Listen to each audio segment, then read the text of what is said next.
See for yourself. Let's go! New or pre-owned, bling or budget, big or small, Woody Folsom Ford has them all. And ask about the lifetime powertrain warranty. It all starts when you talk to Woody. It's gone! Go Pirates!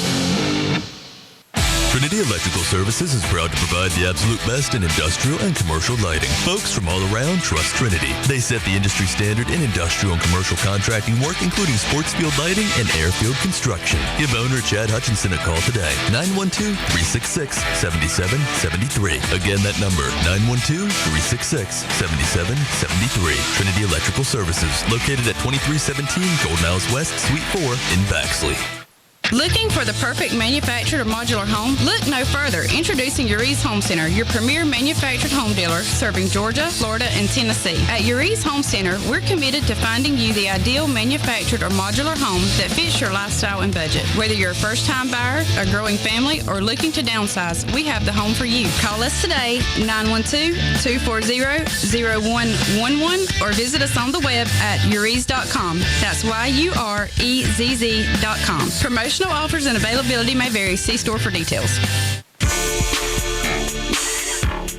Okay, Pirate fans, let's try this one more time. They snuck that national anthem in there on us. But I'm Taff Vaughn, got my partner Mason Parker back in the building with us this afternoon, and got us another good old rivalry, Appleton County versus Wayne. Welcome back, Mason. Yes, sir. Some good quality baseball. Had to miss the second half of that weekend set right there, but thank goodness the Pirates got back on track, as it sounds like we did see two quality baseball teams this weekend as we traveled down to Savannah, Georgia, and played in a little invitational tournament. We did, and if you listen to us, you know, we got Social Circle in that second game on Saturday after Benedictine. I know you caught the Benedictine game, and you seen they were a quality ball club, and Social Circle come in. We wasn't sure what we was going to see. Well, we got to the ball field a little bit early. Social was playing Benedictine, and they were able to beat them. So Social's not a bad ball team either, but what I do know about them, they were a little bit young. So you got to think they're going to get better throughout the season as well. But that was a quality win for the Pirates, even though we didn't get to play Liberty in that second game we were scheduled for. But nonetheless, it doesn't get any easier for your Pirates now, as we got Wayne County tonight, Jeff Davis tomorrow, and West Lawrence Friday, all on the road. Yes, sir. All on the road here.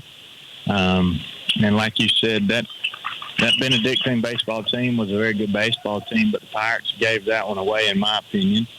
2 errors that cost us 2, possibly all 3 runs. I'll play it safe and say cost us 2 runs, but we clean up a little defensive stuff, and we go 2-0 in Savannah, Taft. That's exactly right.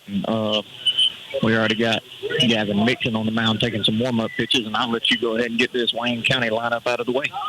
I got you. For Wayne County this afternoon, leading off number 26, the left fielder Garrison Grantham. Batting second is number 18, third baseman Eli Grantham. Batting third, number 3, catcher Tyler Wallen. Batting cleanup spots, number 20, DH Rowan Blanton, and he'll be hitting for number 15. Gavin Mixon, who'll be towing the rubber for the Yellow Jackets, batting 5th. Number 17 out in right field, Mr. Nick Thomas. Batting 6th, number 10, first baseman Carson Shaver. Batting 7th, number 14, shortstop Jeb Craven. Batting 8th, your center fielder, number 16, Palmer Lamb. And rounding out the Yellow Jacket lineup is number 8, second baseman, Mr. Hattie Field. All right, now looking at your Pirate lineup, going to lead things off with Colin E. Watson, what it's been through the first 3 games of the season. He'll be out in left field. Grayson Hall's going to bat second over at shortstop. Dason Griffiths will be on the hot corner today, batting third. Nate Livingston's in the cleanup spot behind the plate. And NJ Nance will be out in center field in the 5 spot. J.E. Sykes is going to DH for the pitcher tonight, Jared Dean. Cole Higgins will be over at first in the 7 spot. Batting 8th will be Jack Carter out in right field. Nolan Sykes will be in the 9 spot. He's over at second. And I know you wasn't there Saturday, Mason, but that Jack Carter played a fine right field. And it doesn't shock me. When he's locked in, man, Jack can play some baseball. It's a matter of what Jack are you going to get that day. There you go. And first pitch, lefty-on-lefty matchup as Mixon delivers to E. Watson, and E. Watson swings and comes up empty 0-1. Now, as we see Gavin Mixon for the first time this year, he did not make an appearance in the first game of this 2-game set. Low to mid-80s from the left side, very big frame as Colony walks and fouls that one off, and he's found himself in a quick 0-2 hole.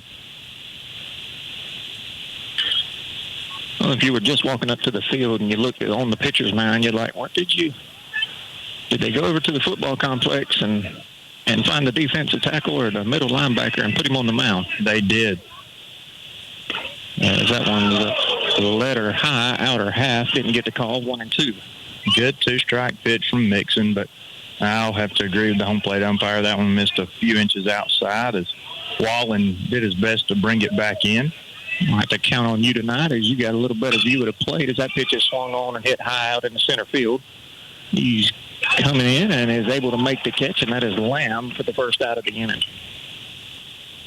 So 4-pitch at bat there for Colony Watson results in a fly out to center field, and that'll be the first out here in the top half of the first. As you remember, your Pirates last game against Wayne jumped out to a very quick 4-0 lead. They did. And we talked to Coach Griffiths after that social circle game, and he mentioned we just got to get the bats going. We're not hitting it to what he thinks we should be hitting it right now, and I think as the season progresses, we'll see that get going. His first pitch to Hall is in there for a called strike.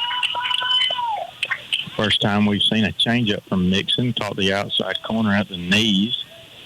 But yes, I would agree with him wholeheartedly, Taff, as that fastball's fouled off right here behind us, and Hall's found himself in an 0-2 hole.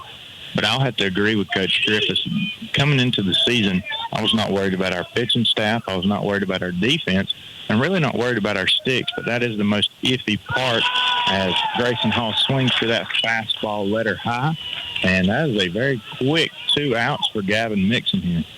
It is. And I agree with everything you just said. And as the season progresses, we'll see how it gets on from here. But, you know, we've jumped out to a 2-1 start on the season, and we've done it a lot by the defense and the pitching staff. And even though we hadn't had a whole lot of hits to spare along or to string along, that pitch is in there for a called strike to Dathan Griffiths. We found ways to get enough runs to win. That's right. And when you've got the pitching staff we have and you stay healthy and you make the routine plays, 4 or 5 runs should be plenty. Goes breaking ball there, misses on the outer half, 1-1. To Griffiths. Does have a long ball on the ear, hit it over in Savannah in that Benedictine game to get him out to a 2-0 lead. I believe that's the first ball we've seen from Mixon, as that fastball is fouled off straight behind us here. Belt-high fastball that Griffiths would want back if he could get it. Just a hair late on it. And once again, Mixon's doing a great job here in the top half of the first of getting ahead and staying ahead, Taff.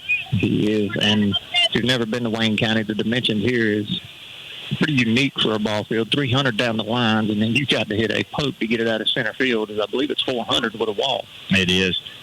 400 with probably a 12-foot wall. And then you got the Cracker Jack boxes on each foul line, 300 feet, as I have seen some bombs hit out of this place. I sure have, too. So triple deuces. That one gets past the catcher into the backstop, and we got a full count. And that was the first curveball we've seen from Gavin Mixon, as the other 2 off-speed pitches were change-ups and seemed to have fairly good location right there. As a fellow Appling County Pirate turned Yellow Jacket. He's in the wrong color. He is, and he was a fine one, too. As that fastball was inside, I thought, but the home plate umpire thought otherwise, and Jason Griffiths gets rung up on strikes for the 3rd out, and we'll be heading to the bottom half of the first. We're here in Wayne County. The score is 0-0 after half an inning. You're listening to Pirate Baseball on 96.7, the Big Wolf.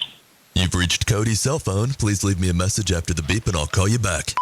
Hey man, listen, I know your trailer's busted and you want to borrow mine, but I'm going to need it this weekend. So just do what I did. Go to Down to Earth Trailers in Baxley. Their parts showroom is huge. They will hook you up with everything you need to get your trailer up and running like brand new. They have a huge selection. They've been in business for over 20 years, so you know they're in it for the long haul. Give Down to Earth Trailers a call at 877-363-3007.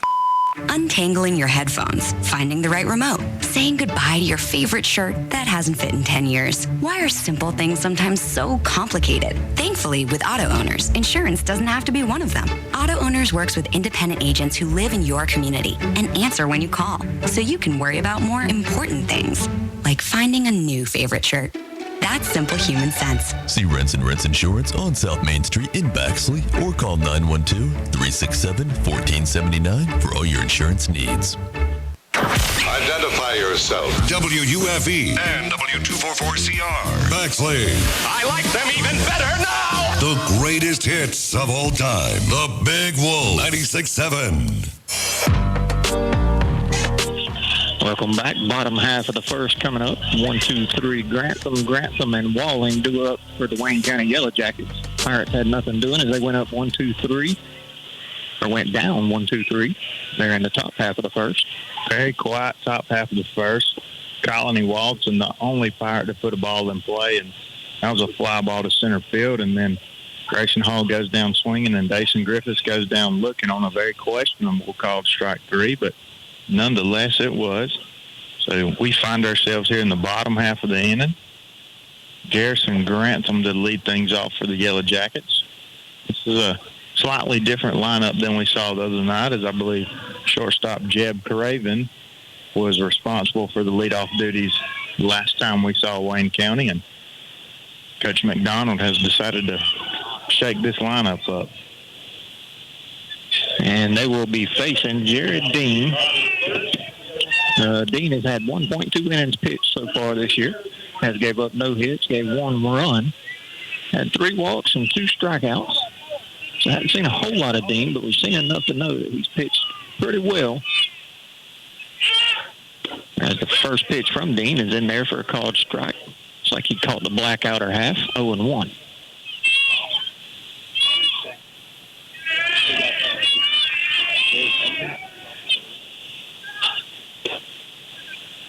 One fastball again, about 8 inches off the plate. 1-1 your count.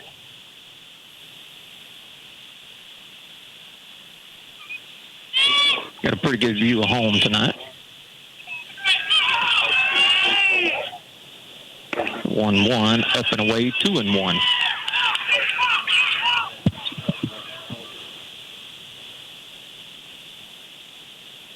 Just joining us here early. Bottom of the first, no score.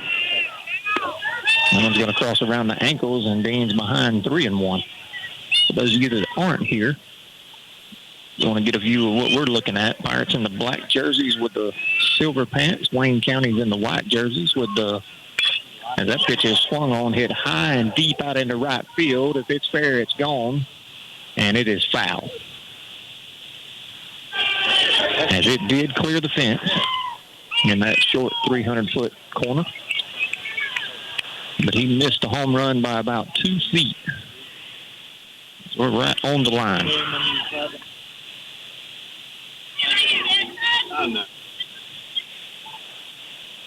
So 3-2 will still be your count. As Grantham is back in the box. Just a loud out. As he swings and hits that one high in the air. Grayson Hall looks like he's going to call everybody off. He catches it behind the second base bag for out number 1. So quickly, could have been 1-0 if he was 2 feet left, and now it's 1 out. Nobody on. Sure could have been, as I do apologize, Taff, as I was talking to a former college coach of mine who's over here watching a little South Georgia talent here. We're catching up real quick, and he needed a lineup and a few names, so exchanging those and talking about a little baseball. As that fastball from Dean's fouled off over the Wayne County dugout on the first base side. Jared Dean getting ahead of Mr. Eli Grantham right here. So back-to-back Grantham's in the lineup. If I'm not mistaken, Tapp, this kid's a sophomore. 1-1 as that one misses. And I didn't get to finish explaining the jerseys Wayne County's wearing. They got the white and gold tops with the horizontal lines going across, kind of old school. As that one's hit hard out into the left center field gap, and it's going to one-hop the fence. Nancy's going to play it off to Karam. Throws in the second, not in time, and that's a one-out double for the Yellow Jackets.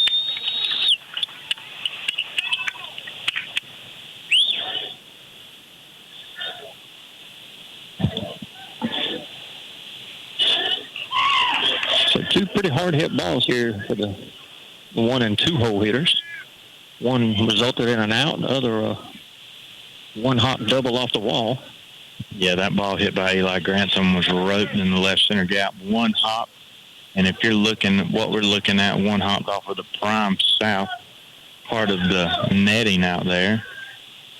And he strolled into second base with a one-out stand-up double. It's going to bring up catcher Tyler Wallen. We already know what kind of power Walling possesses. And he hit one against us last year to get the win down in Baxley. That's a good-looking pitch, knee high down the middle, 0-1. Very, very good-looking pitch. Still no score, bottom half of the first. Dean out of the stretch delivers the 0-1 to Wallen. Lined into the 5-6 hole, and that's really for a base hit. The runner's going to get the green light. Here comes a throw from Ewalton as it gets over the catcher's head. And that'll be a run for the Wayne County Yellow Jackets. 1-0 your score. So a one-out single plates Eli Grantham, and Tyler Wallen moves up to second base on the throw home. And just like that, your Yellow Jackets have a 1-0 lead. And that ball was hit well as the other two were. And Ewalton came up firing out and left. And if that throw is down more towards home plate, we probably still have a 0-0 ball game. Oh, without a doubt. If that throw is down about 4 feet, Eli Grantham's out by 3 or 4 steps. That's going to bring up number 20, the DH, Rowan Blanton, had a very good game the other night against us. Saw the ball well and came in a big spot in relief and did a great job on the mound. Yeah, I believe he led the team in 2 hits that night. That looked like a breaking ball, I think, but it missed. 0-1 or 1-0 is your count. First breaking ball we've seen from Dean, or that I've seen from Dean. 1-0 to Blanton. It's going to be hit on the ground over to Dason. Fields it on 2 hops. Going to his left. Throws across in time for out number 2. And Higgins snaps the throw back behind Walling at second and made a fairly close play, but he was in there safe. Much closer than I thought it was going to be. So 5-3 on the put out. Wallen stays. When I say Wallen, courtesy runner stays put at second base. 2 outs. Going to bring up right fielder Nick Thomas for his first plate appearance here this afternoon. Smooth lefty. There's a pitch hit foul out into the parking lot. Has me looking back.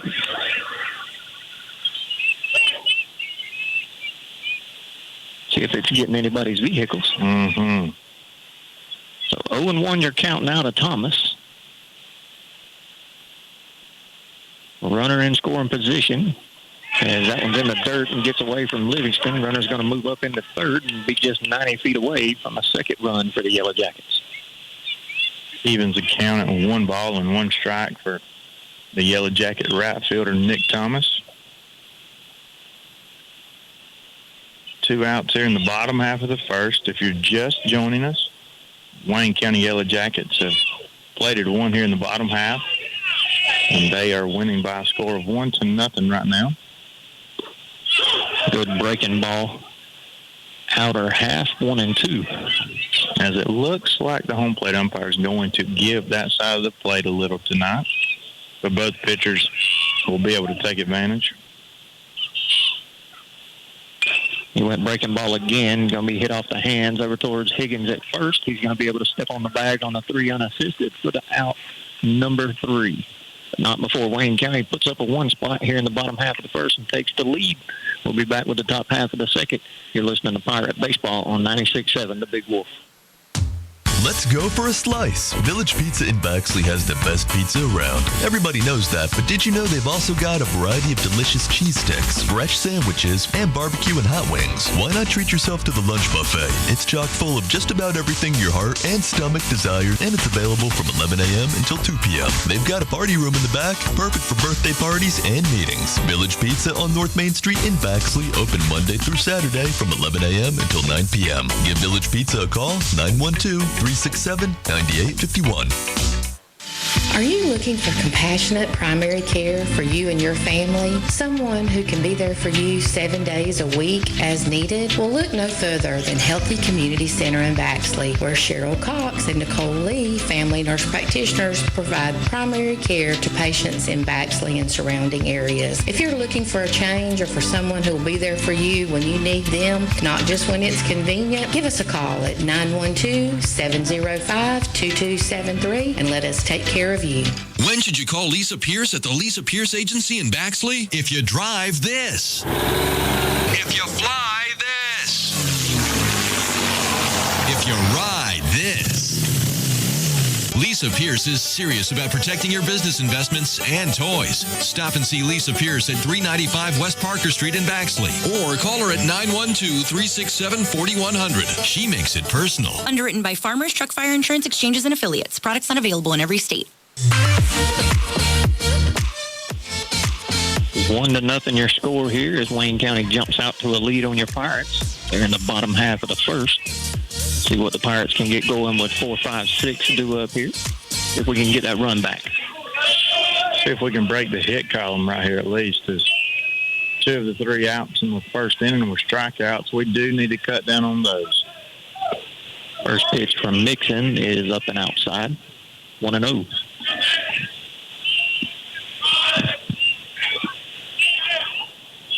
Lefty Gavin Mixon doesn't throw anything straight as the home plate umpire called Nate Livingston's swing himself, as I would agree with it. It's going to even the count at 1 ball and 1 strike. Goes fastball outside. Didn't get the call. 2-1. Little far outside as he tried to stretch it, see what he's going to give him, and he did not give him that extra room. 2-1 to your Pirate catcher. And the letter high upstairs, 3-1. And you missed Nate, is what I told him inside the park, even though in the book it went down as a double with a throwing error. But we told him it was inside the park. As that one gets past the catcher into the backstop, and that'll be ball 4. They hit the backstop and bounced all the way back to the third baseman. It does. Is when you play over here in Wayne County, they're one of the few places that I love this brick lay at the bottom of the net and they have right here. But that is the one thing you have to take into account as a base runner, as a pitcher, as a catcher, just like you saw right there. Your corner men have to be alert. Those pass balls, they're not going to die. More times than not, they're actually going to hit that brick wall and shoot straight back at you, or ricochet and go down towards one of these dugouts. But keep in mind, it's a big thing on third base as NJ Nat steps into the box, and the Pirates are in business here with the leadoff runner. Courtesy runner over at first is Garrison Turner. I was looking at some stats today, and I hate even looking at stats early in the season, but NJ's tied for the lead in average at 375 on the season. So like he was going to square the bunt there. It did, as Mixon, with his left-handed pickoff moves, just steps towards first base and tosses it over to Shaver. Garrison Turner back easily. So yeah, it wouldn't shock me. And with lefty on the mound, Taft, Mixon's falling away from him. If NJ can push this bunt in the 3-4 hole, as he fouled that one off. Yeah, tried to push it. Yeah, it looks like he just dropped the bat head a little. He did, and that ball was tailing away from him. But, yes, NJ Nance pushes this ball in the 3-4 hole. You've got the first baseman holding him on. Second baseman's got a lot of ground to cover. If he gets this ball on that first base side, I don't think anybody's going to beat him to the bag. Second baseman's playing maybe 1 or 2 steps off of the grass. Short lead over at first by Turner. He squares around again, gets down a great bunt down the third base line, and he's going to have a hard time with nobody's at third. Nobody's at third. and I don't think Turner's seen it. I don't know. He was getting down and getting dirty. If I know my good pal Chase Henson in that third base dugout right there, he's probably jumping up and down, wanting Grantham to let that ball go because it was going fast. I agree with you. But nonetheless, Nance is on first.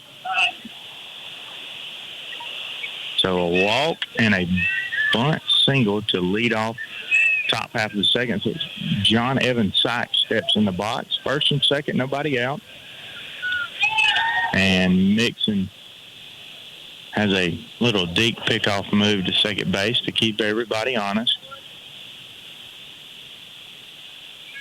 So Pirates got something brewing here. Runners on first and second. And J.E. Sykes, who is also at the top half of the Pirate lineup in average. Watches that one low and inside, 1-0. He saw the ball very well against Wayne County the other night. Maybe he can pick up where he left off against them.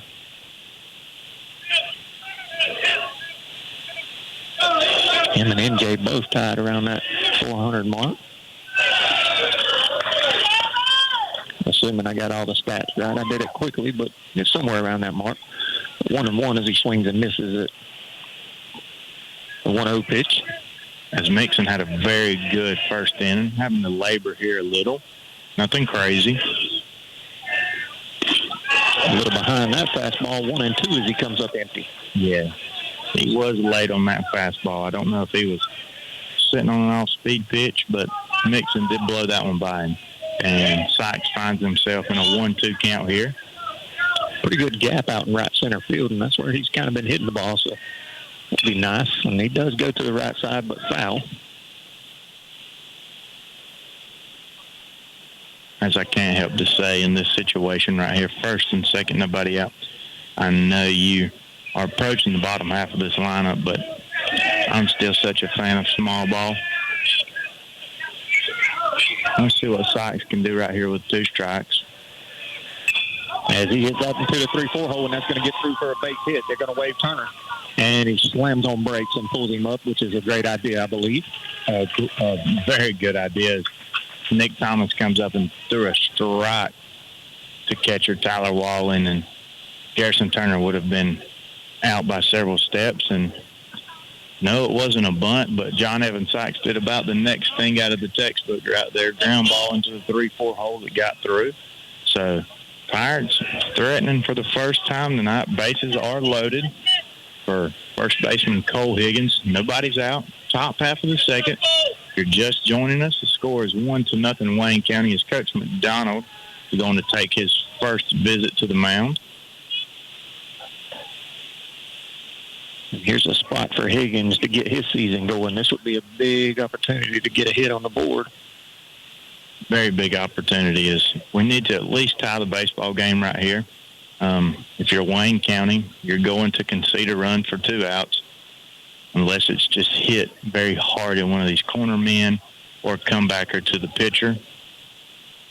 I wouldn't be surprised to see the corners playing even with the bag right here. Middle infield's going to be playing for that double play. You do not want to bring those corner men in on the cut of the grass. You still want to give them a little range. And that's what we see. Grantham eases in even with the bag at third. Carson Shaver, same thing at first. First pitch to Higgins, in there for called strike 1. Good-looking fastball from Mixon at the knees.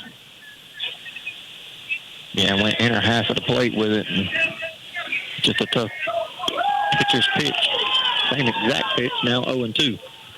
And I don't know what McDonald said there, but Gavin Mixon looks like the pitcher we saw in the first inning. 0-2 very quickly here to the Pirate first baseman Higgins. There's one hit into the 3-4 hole. First baseman dives. He's able to make the catch. He's going to step on the bag for 1 out, but the Pirates will score 1 and tie this ball game up. And that's exactly what you mentioned, Mason. That is what we needed right there. And as Carson Shaver made a great play diving in the 3-4 hole. Had to dive away from first base, so Crowd quickly got back to his feet and won the race to first base. And Now you still got something cooking here, Taft. 1 out, tie ball game now, as McDonald's going to bring the entire infield in to try to cut this tie and run down early in the game. 2nd and 3rd, 1 out. And Jack Carter swings through that fastball as he was out on his front foot. He let it go, possibly ball 1, but I love the way this kid does play the game. And Jack broke the ice over in that social circle game on what's been kind of a slow start for him to the year and got him a hit. He did. I remember I was there Friday night against Benedictine. He laced one in the 5-6 hole, and then you said he got that one in the social circle game. So looks like Mr. Carter's heating it up. 1-1. Breaking ball swung right over the top of it. 1-2. Good-looking breaking ball from Mixon. Starting to mix things up now. So 1-2 here. As if Carter can just put the barrel on the ball, infield is in. You could probably creep it through as that changeup got Jack Carter swinging right over the top of it. And that's going to be the second out here in the top half of the second. And Pirate second baseman Nolan Sykes steps up to the plate, looking to flip this lineup back over to Colony Walton. I'm sure Wayne County knows who Nolan Sykes is. He got the sack fly to get the win down in Baxley. That one's in there for a called strike. As Nolan Sykes, starting as a freshman, very good utility guy, so you can about put him anywhere. And he's impressed me so far this year, Tapp, as that fastball is a called strike on the outside corners. Nolan Sykes fired his backside, but kept the bat still as if he wanted to swing at it, but finds himself down 0-2 now. Goes breaking ball, hit over to the shortstop, and he boots it. He's not going to be able to throw him out. And that one hurts right there. Routine ground ball to the shortstop. As you saw it take that last hop. If you do charge that ball right there, you can eliminate that. And the ball was not hit hard enough to where you need to sit back on it. So shortstop Jeb Craven with an E6, and that E6 gives the Pirates the lead and flips it back over to the top of the lineup staff. For Craven, I don't think that's something Wayne County's used to seeing. And not only that, it is big because you did roll it back over to the top of the lineup and gave the lead away. That's exactly right. As E. Walton was out front of what looked like a changeup, maybe? Yes, it had a changeup action to it, and it caught Wallen right on the inside of the thigh.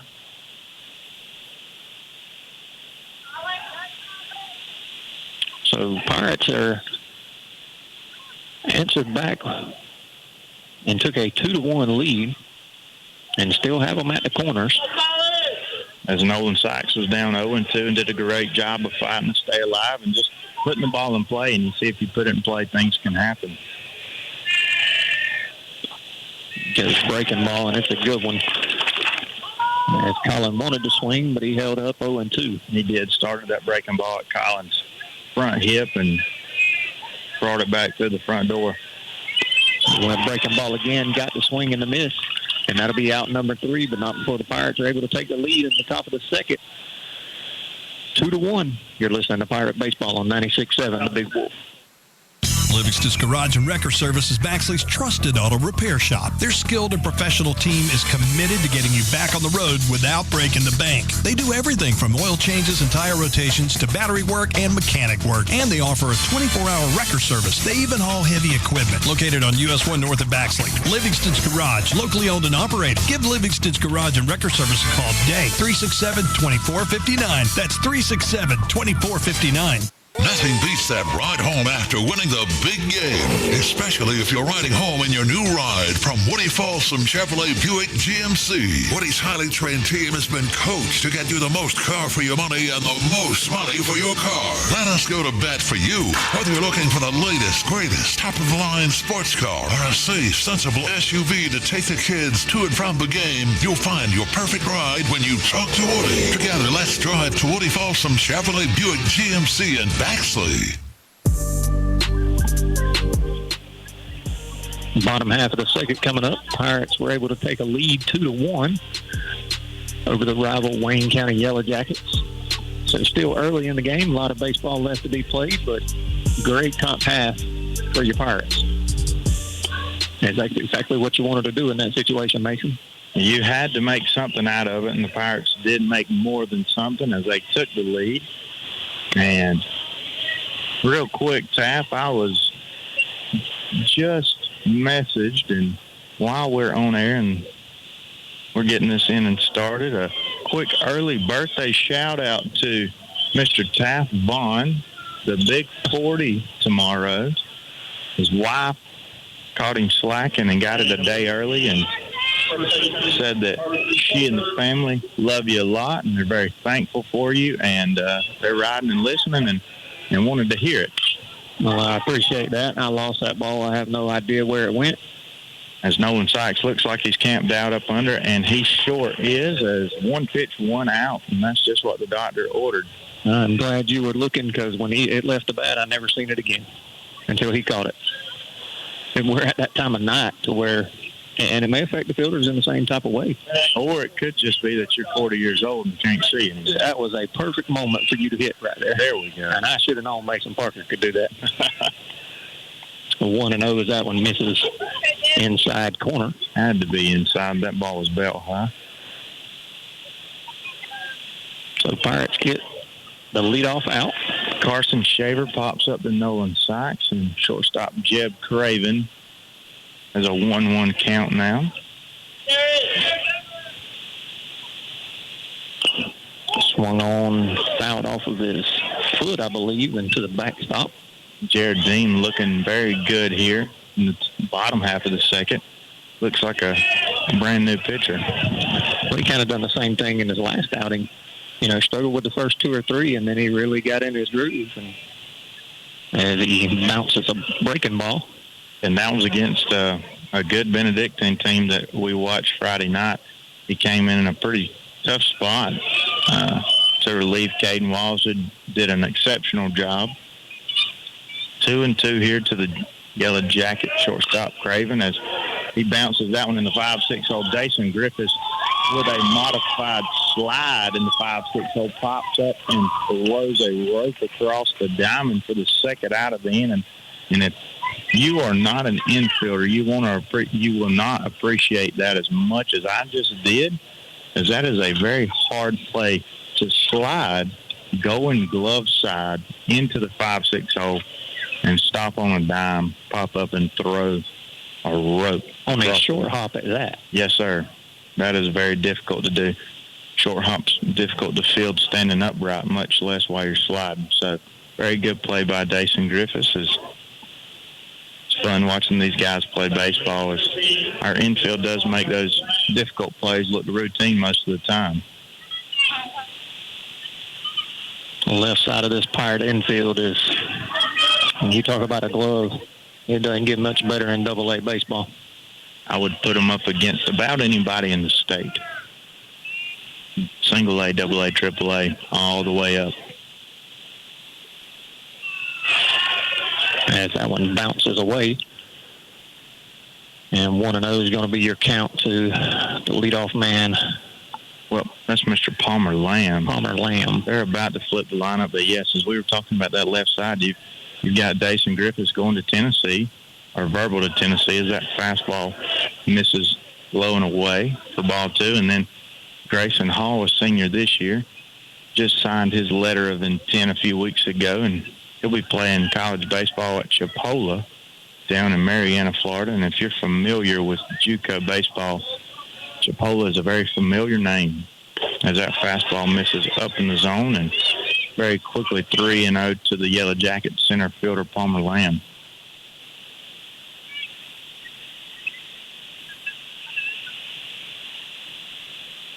Three and 0 to Lamb. Hattie Peel waits on deck.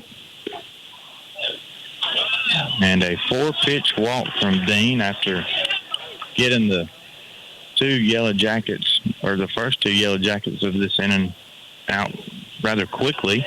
That's going to bring second baseman Hattie Peel to the plate. I'd like to have this out, Taff.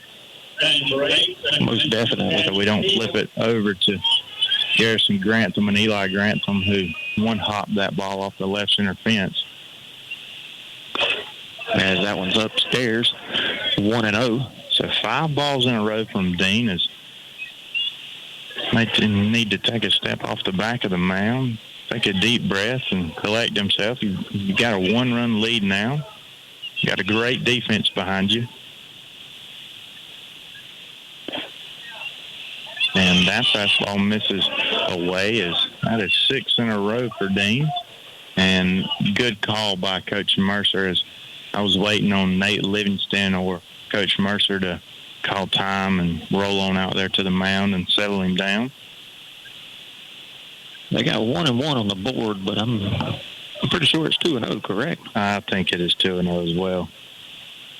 That last pitch was nowhere close to a strike.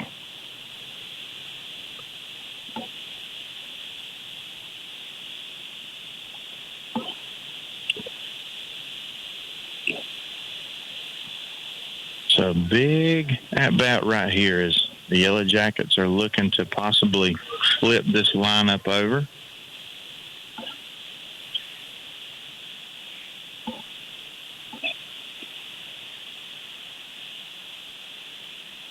So 2-0 to count. As that one is outside, now 3-0.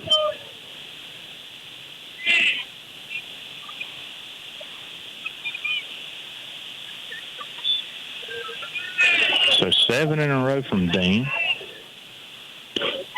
And that fastball misses up and in. As that is 8 balls in a row as Jared Dean got the first 2 outs in the bottom half of the second very quickly and has walked 2 in a row on 8 straight pitches. That's going to flip the lineup back over to Garrison Grantham, who, if you remember, in his first at-bat was inches away from a big fly to lead off the bottom half.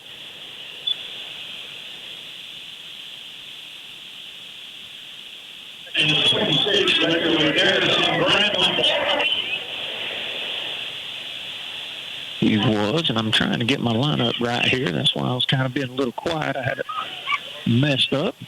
I think I got it fixed now.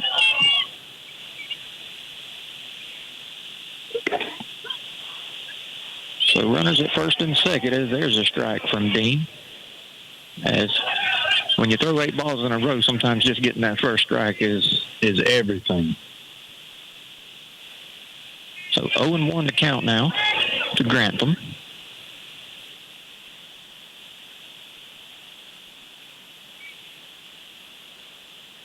As that one bounces behind home. Like it hit around the black outer half of the plate. Great job by Nate Livingston to keep that one in front of him.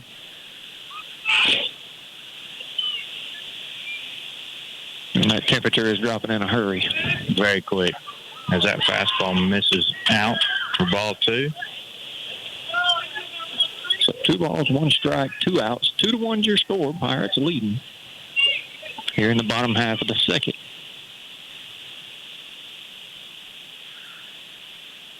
Jackets do have a bit of a threat going on at the moment. As Grantham wanted to swing, and he was able to hold up, and Dean didn't get the call. 3-1. Looked to be a little below the knees. It did. So 3-1 to Garrison Grantham, and on deck you've got Eli Grantham, who is seeing it very well tonight through 1 at bat. There's a little ground ball hit out to the second baseman. Sykes fields it cleanly, throws across in time for out number 3, so no damage done. Pirates preserve the 2-1 lead going into the top half of the third. You're listening to Pirate Baseball on 96.7 The Big Wolf. If you're a Class A CDL holder with at least 2 years of experience, come on out and apply to Williams Brothers Trucking. WBT cares about the safety of their employees, and they want you as a part of their family. They offer great benefits, competitive pay, 401k, health care, and hauls that will have you back home every day. We look forward to working better together with you. Williams Brothers Trucking wants to wish the Appleton County Pirate Baseball team good luck this season, and go Pirates. They take the pain out of propane. Sykes Propane in Baxley is here to take care of all your residential, commercial, and agricultural propane needs. Sykes Propane also sells Warming Trends fire pits, Peterson Real Fire gas logs, Renai water heaters, Generac generators, and True Flame grills and outdoor kitchens. Owners Daniel and Danny Sykes are looking forward to serving you soon. Sykes Propane, located at 2174 Hatch Parkway South in Baxley. Give them a call at 912-367-1151. There are many ways to establish a working relationship with your bank. Let us help you find the perfect relationship here at Community Bank of Georgia. Our knowledgeable staff is committed to forming a relationship with each customer to provide a sense of unity to obtain the highest level of customer service. Whether you are opening a checking account for your children or opening your first business, experience relationship banking the way it used to be here at Community Bank of Georgia. Come see me, Perry White, or any of our courteous staff at Community Bank of Georgia at 700 West Parker Street in Baxley. Member FDIC and an equal housing lender. Welcome back. 2, 3, and 4 due up for your Pirates. Appleton County working with a 1-run lead here in the top half of the third. Wayne County was able to score 1 in the bottom half of the first. Pirates came back and answered with 2 in the top half of the second. Nothing doing at any other point. 2 runs on 2 hits for the Pirates, 1 run on 2 hits for the Yellow Jackets. Grayson Hall is going to step in the box, ready to face Mixon. Righty-lefty matchup.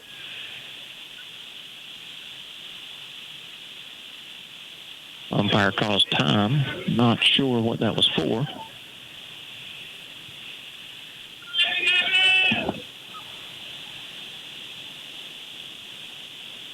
Looks like we're ready to go now.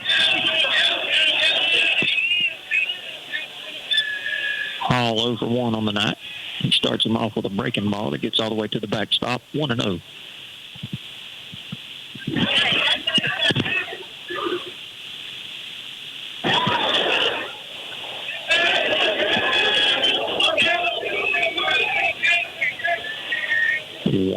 Pitch turns into 1-1.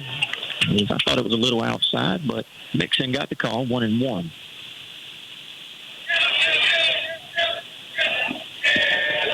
Lefty delivers. That one was too far out. Now 2-1. How are you, bro? Dason Griffiths waits on deck.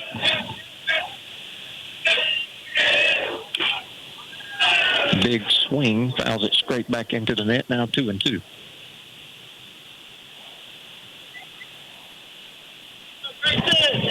Grayson Hall's just been a little out of whack here in the first few games of the season. Just can't seem to get his timing down. Good-looking swings, just like that one. Very smooth. As he went breaking ball, missed way out. That's twice he's hit the backstop against Hall. With the breaking ball. So 3-2 here to the Pirates shortstop, Grayson Hall. Jason Griffiths on deck. I'm smelling hot chocolate or coffee or something, and I believe I'm going to have to get some. I'm going to have to get some. Payoff pitch is... I thought he was going to ring him up. He motioned like he was 6-2, and I guess he changed his mind, so it's a leadoff walk for your Pirates. I'm glad he did, as that pitch was almost at his shins. And I say almost, and I'm working my way up from his ankle. He squatted down. He even pulled his arm back like he was fixing to ring it. And I'm glad he didn't, because I don't think it was anywhere near the zone. So Pirates have a leadoff base runner here in the top half of the third. Jason Griffiths in the box.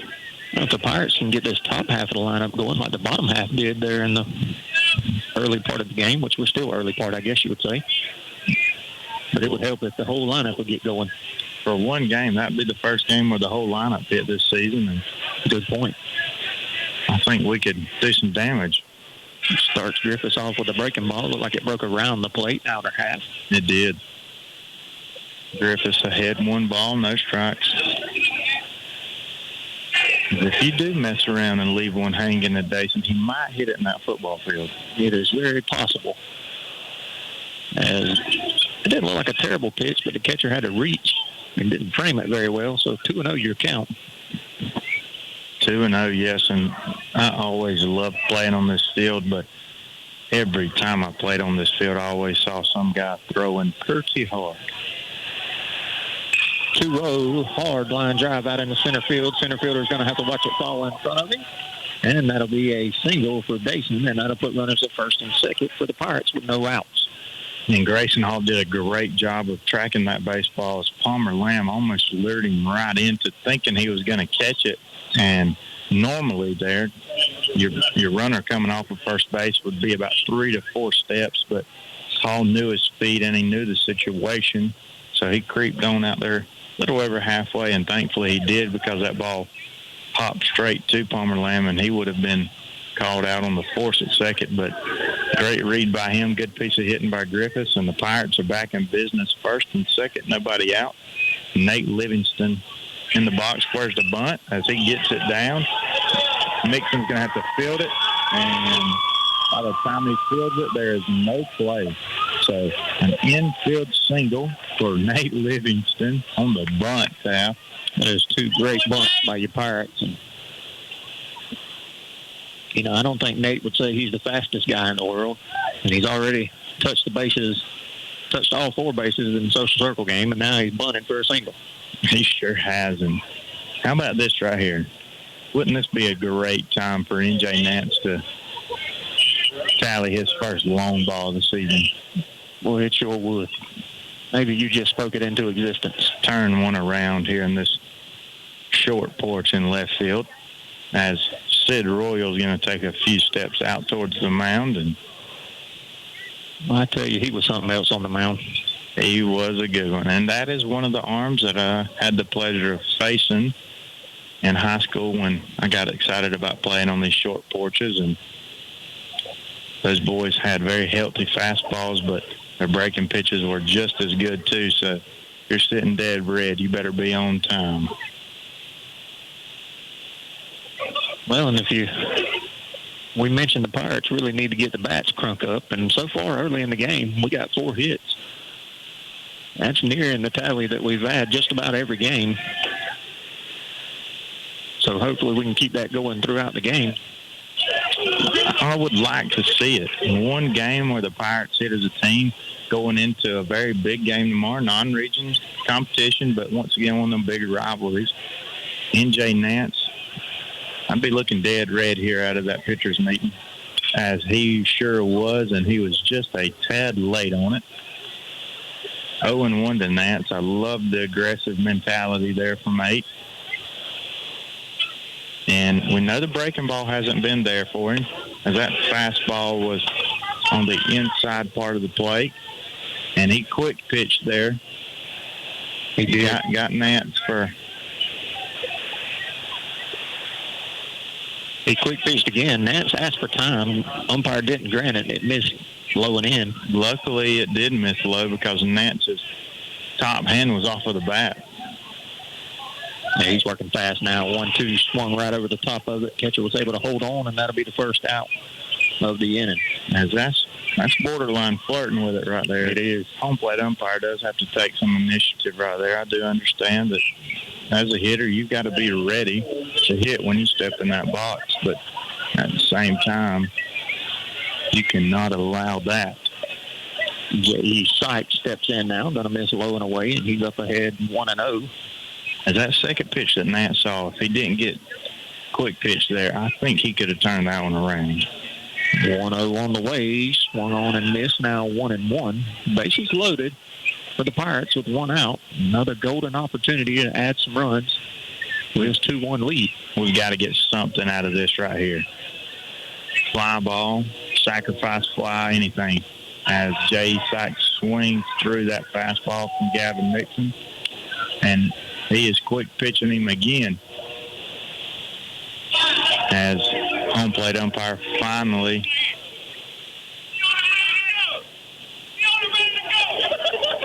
gets a hold of him, and the Wayne County Yellow Jackets are having a field day with it. As if the roles were reversed, they would probably be. That's a good move. Oh, it is. It's good. And as the hitter, you've got to have enough awareness to call time or either break that rhythm up and stay out of the box. Swing on and missed. And that's out number 2. If I'm Cole Higgins right here, I'm going to take as long as I can before I step in that box. I'm just going to disrupt his mentality, disrupt his rhythm. And 2 outs here. This will be a very big hit from Cole Higgins. That one misses low and in. And when he gets the ball and the batter steps in the box, he's in his motion. Does it again. 1-0. Swung on. Going to get foul and out of play, I believe, as it bounces off the hitting facility.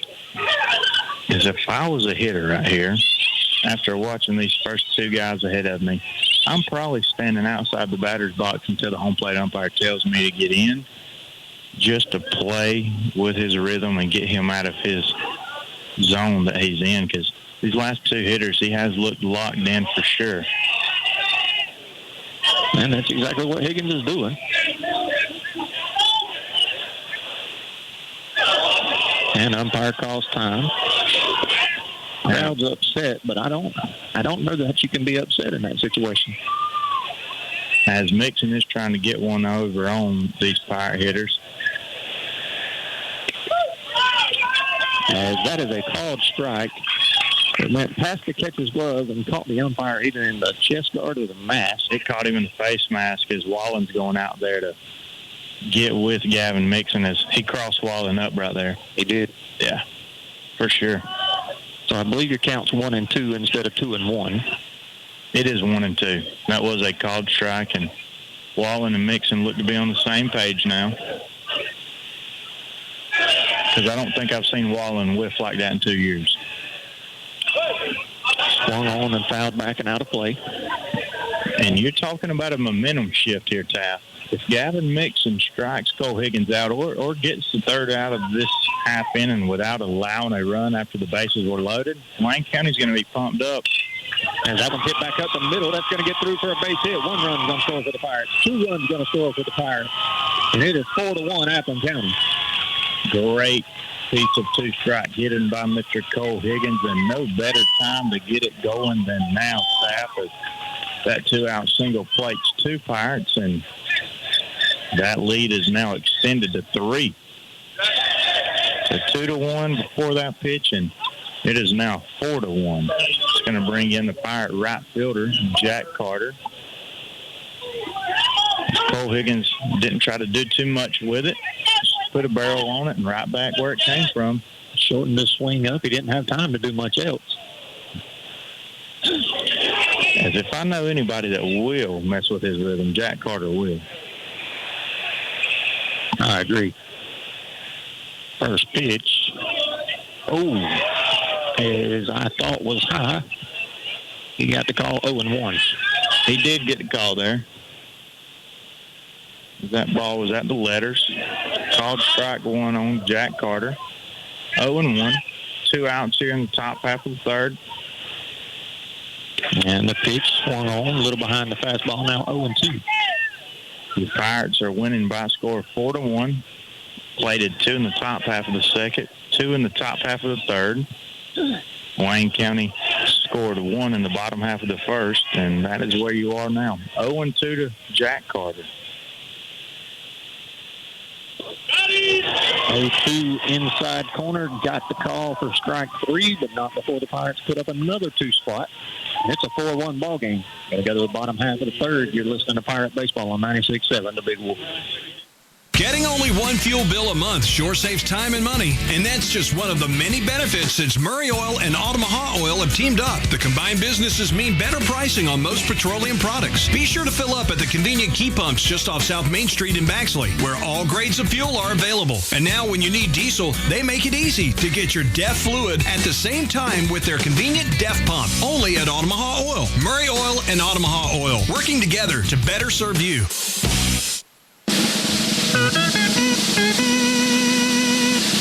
Hey, Hey, y'all. This is Appin County Sheriff Mark Melton, proud supporter of our Pirate baseball team. I want to thank you for giving me the opportunity to serve you as sheriff. I'm seeking re-election, and I'm counting on your vote. When it comes to serving and protecting the citizens of Appin County, my staff and I will crowd the plate and swing for the fences every single time. So help us hit a home run this election season. I'm Sheriff Mark Melton, and I approve this message.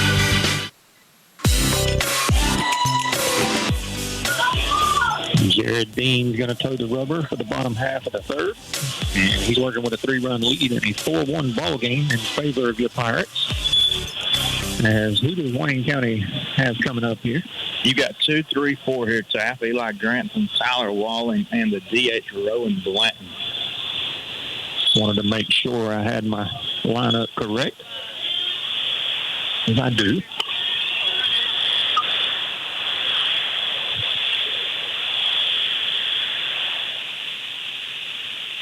Looks like we got things ready to go. Just joining us, Pirates were able to put up 2 in the top half of the second, 2 in the third. Wayne County they got their lone run in the bottom half of the first. 4 runs on 5 hits for your Pirates, 1 run on 2 hits for the Yellow Jackets.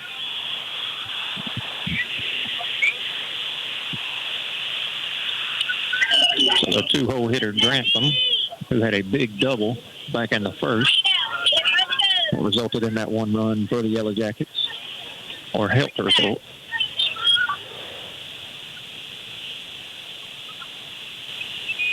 And the first pitch from Dean came out of his hand, weird. Breaking ball there to Grantham, mixing things up. Yeah, he's been pretty much fastball right off the rip.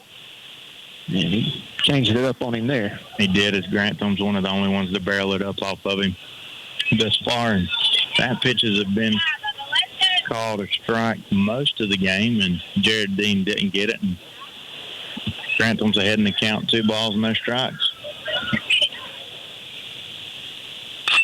2-0 is hit way up in the air. Hard to even see from our angle. Grayson Hall calls for it. Makes the catch for out number 1. Major league pop-up as Grayson Hall about tripped over second base right there.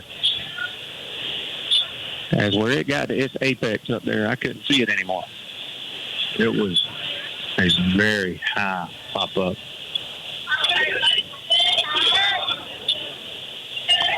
A big first out for Jared Dean on the mound. Going right through the meat of this order in 2, 3, 4.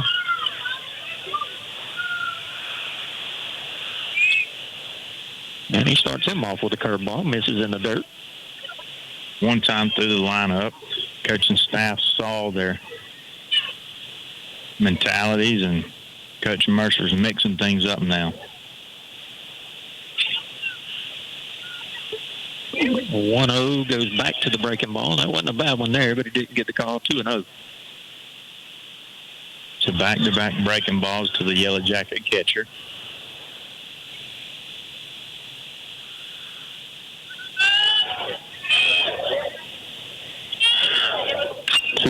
Hit hard out in the center field. Nance is going to have to get on his horse. He does. And he's able to make the catch for out number 2. As that ball is barreled up any other part of the field, and Tyler Wallen's still trotting around the bases.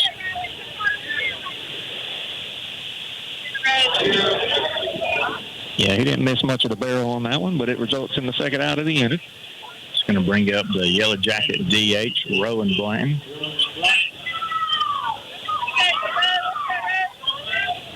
And Blanton was a thorn in our side in that first game in this series, as I have no idea where that miss, Mason. I don't either. I don't think Dean does. He kind of shakes his head on the mound. As that ball was a little below the knees, but he's been calling that pitch all night. As that one is behind him. And that'll be 2-0 your count.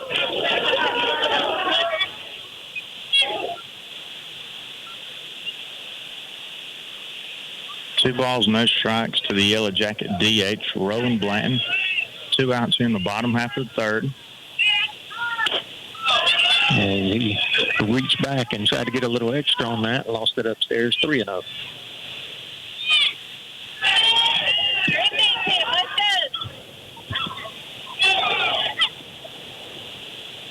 4-1's your score. Pirates leading. Good 3-0 pitch, I thought. Didn't get the call, and that'll be a 2-out walk for the Yellow Jackets. Same thing as last inning here. Got the first 2 outs very quick, and then walked the third hitter of the inning on 4 straight balls. As you see, the infield and outfield slightly playing the shift here. The left-handed Thomas watches the first pitch, has to back out of the way. 1-0. Okay.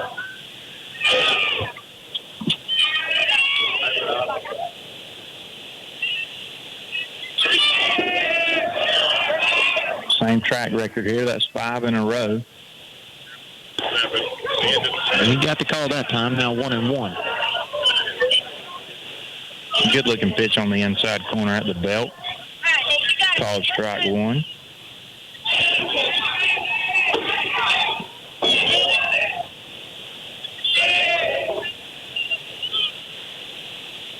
Dean steps off the back of the rubber. Must not have liked the pitch. Or had some signs mixed up there. Haven't seen many breaking balls or off-speed pitches from Jared Dean tonight.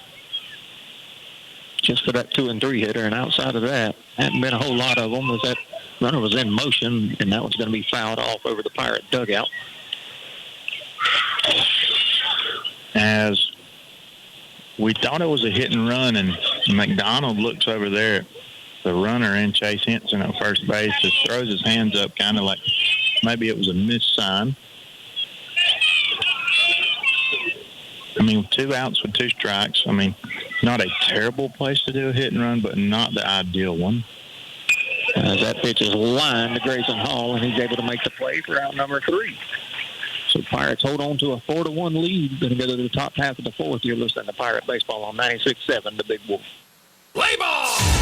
Woody Folsom Ford is always proud to support the Pirates. When it comes to financing, selection, service, and sales, the team at Woody Folsom Ford knows how to hit it out of the park.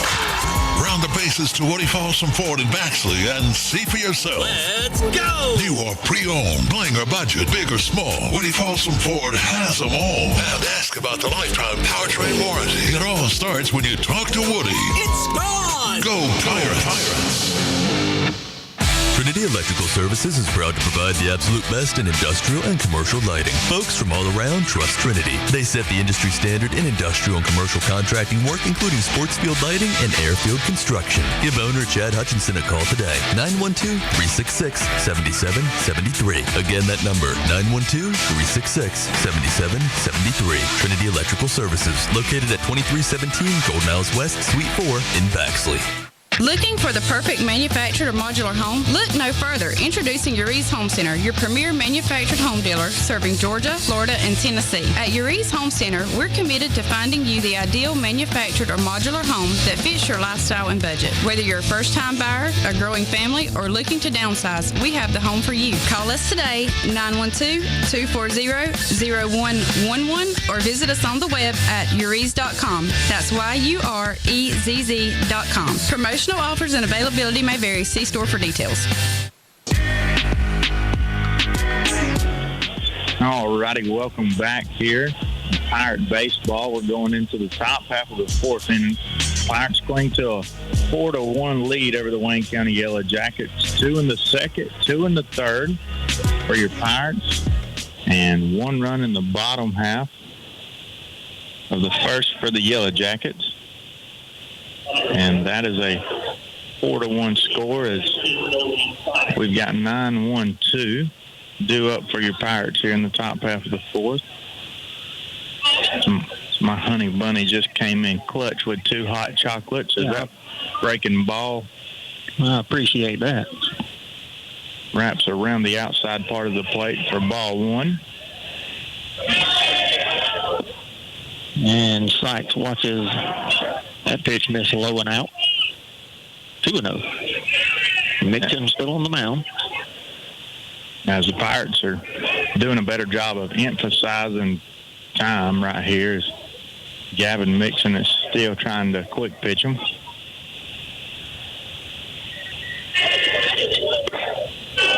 He got the call that time, outer half, 2-1. We're walking in the box now with our hand up. You got to. Swung on and missed now, 2-2. Like we got a fastball by him. Oh, that's pretty good. Just did get a piece of that one to stay alive. Breaking ball from Nixon with 2 strikes there, and Nolan Sykes was able to foul it off straight behind home plate here, in and out of the glove of Tyler Wallen. 2 balls and 2 strikes. We'll do it again. Fastball called strike 3 on the outside part of the plate. Very good pitcher's pitch, and that is the first out here in the top half of the 4th. She's going to flip the lineup over to Colony Walton. As Colony Walton with a rare strikeout in his last plate appearance. That's something you did not see much of last year. One of the tougher outs in this Pirate lineup for the past 2 or 3 years. He really has been. And got a great eye in the box. That was a good-looking breaking ball from Nixon in there for called strike 1. First pitch breaking ball from Gavin Nixon, ahead in the count. Colin has to back out of the way of that one, 1-1. And Colin said, you want a quick pitch? I can get ready just as fast. Back to that breaking ball, 1-2. It's a called strike. Another breaking ball. He started at Colony Walton's front hip. And swung on and missed as he went back-to-back breaking balls. And got out number 2. And as I just got out of my mouth, Colony Walton, to the best of my knowledge, has his first multi-strikeout game in a long time. It's going to bring up Pirate shortstop Grayson Hall. 3 all-speed pitches in a row. Was it missed low? 1-0 now. Guess that one missed low as well. 2-0. I'd like to see Grayson Hall barrel up a ball right here. And he hits a high hop over to the third baseman. He fields, throws across. First baseman's not able to make the play. Wow. I guess it hit off the end of his glove. It did. Carson Shaver, I don't know what happened there. As I was going to say, may have took his eye off the ball, but Eli Grantham looked to make a pretty strong throw over there at first base, about knee-high to Shaver, and I don't know if he just took his eye off of it or the ball had some action from where we couldn't see it. But nonetheless, what I thought was a pretty catchable ball. It's going to go down. I'm going to have to slate it as an E3. I agree. Everything on Grantham's end right there was pretty squared away. I think what may have happened there is he stretched the wrong way. Or stretched before the ball was thrown, and he was already there. And it was not a bad throw, but just enough that he couldn't get to where he needed to get. Mm-hmm. So enough to throw him off, but good play by Grantham. Fielded it cleanly, got it out of his glove very quickly. Should have been the third out of the inning.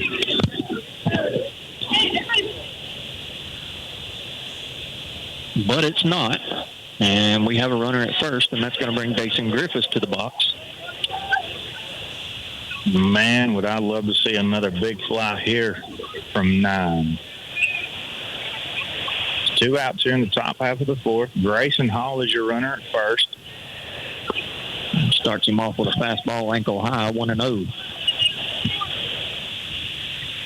Falls behind Griffiths here.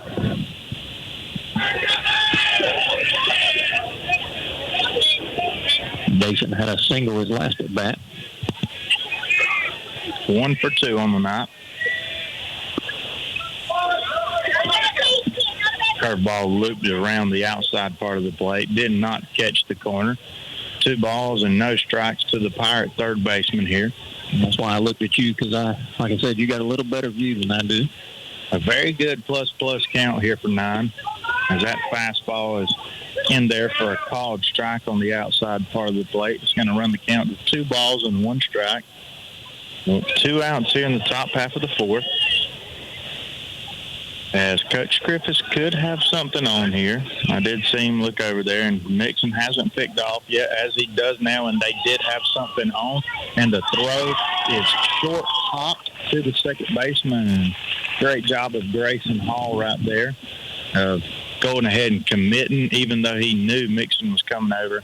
He put his head down and sprinted to second base, slid in head first, and the throw from first baseman Carson Shaver was in the dirt, and second baseman Hattie Field couldn't quite handle it as it trickled right there into center field. So 2 balls and 1 strike, and now Dason Griffiths has a chance to drive in run number 5 of the night for your Pirates, as Gavin Mixon must have sniffed it out as well, as Coach Griffiths did have what I would think would have been a hit and run if Mixon goes to the plate, but he didn't, therefore Hall just went ahead and took second.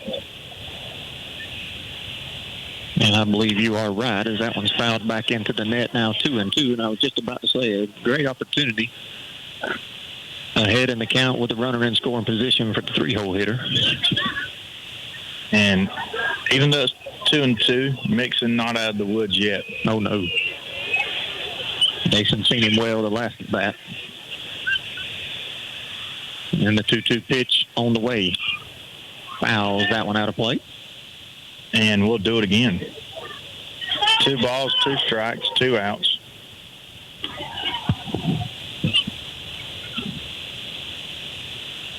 Grayson Hall, 180 feet away out there at second base. You got to feel like something in the grass scores him with his speed.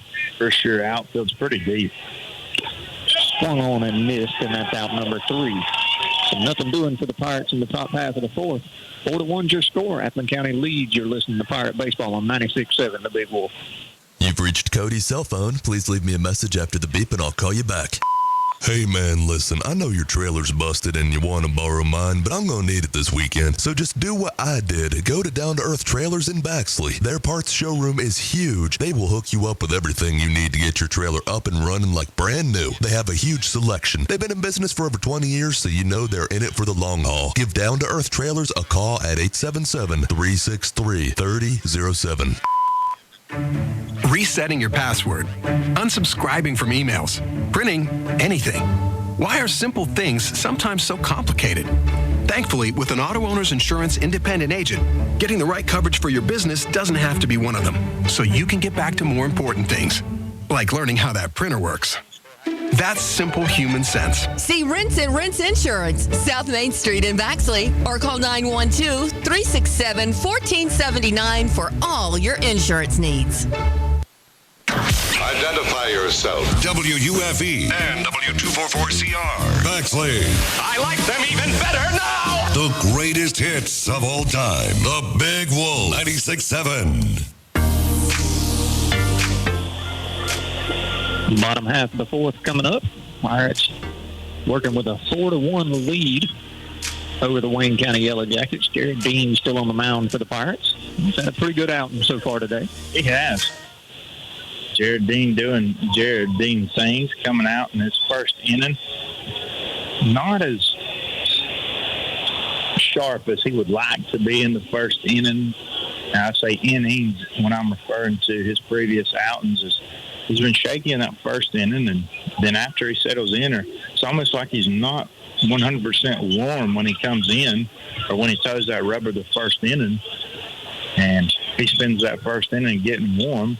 And then once he gets warm, he's sharp as a tack, and the scoreboard reflects it so far, as he did allow 1 in the bottom half of the first, and so far after that, it is goose eggs for the Yellow Jackets. It's going to bring in number 10, Carson Shaver, to lead off the inning, as that fastball misses high in the zone for ball 1. I have Shaver 0 for 1 on the night. I do as well. He hit that pop-up that your 40-year-old eyes lost to Nolan Sykes. Ow. And I got an ow out of both of us. That caught the umpire right in the... I don't think that caught shin guard. It didn't, as he had that left leg somewhat internally rotated, and it caught the outside of his leg where that shin guard just does not protect. Nate's going to walk out to the mound and give him a second to shake that one off. As that one stung, especially in this cold weather, too. Mm-hmm. So, nonetheless, 2 balls, no strikes to the Yellow Jacket first baseman. Dean out of the line. Downstairs, 3-0.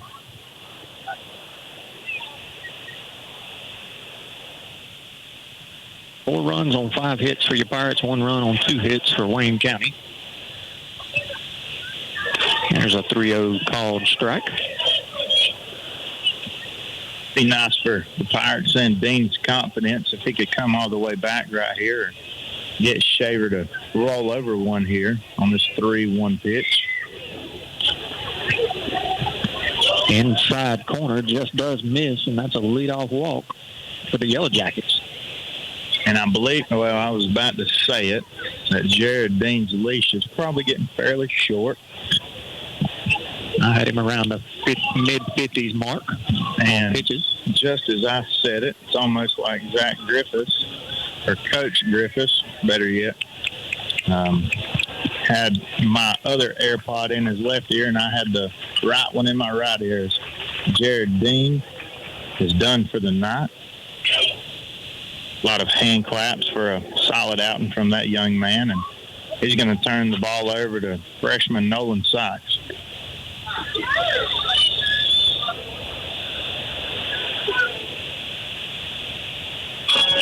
So Nolan will take his warm-up pitches, and while he does so, we'll take a short break. You're listening to Pirate Baseball on 96.7, The Big Wolf.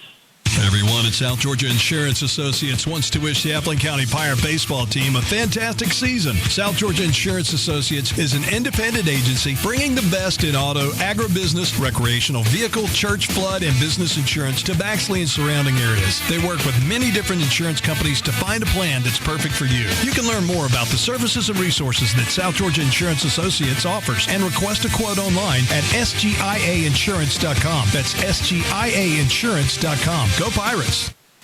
Are you looking for compassionate primary care for you and your family? Someone who can be there for you 7 days a week as needed? Well, look no further than Healthy Community Center in Baxley, where Cheryl Cox and Nicole Lee, family nurse practitioners, provide primary care to patients in Baxley and surrounding areas. If you're looking for a change or for someone who will be there for you when you need them, not just when it's convenient, give us a call at 912-705-2273 and let us take care of you. All right, welcome back. Nolan Sykes taking his last few warm-up pitches. Pirates still have a 4-1 lead over these Wayne County Yellow Jackets in a big rivalry game.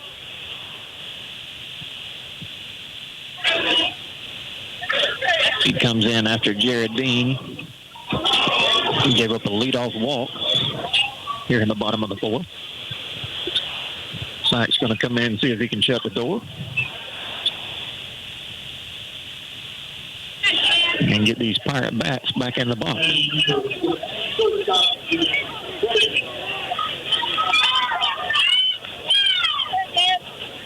So Jeb Craven, the batter now. Yellow Jacket shortstop. As Sykes loses that one in the dirt, and it's going to get all the way to the backstop. And that'll move up Shaver 90 feet into second base.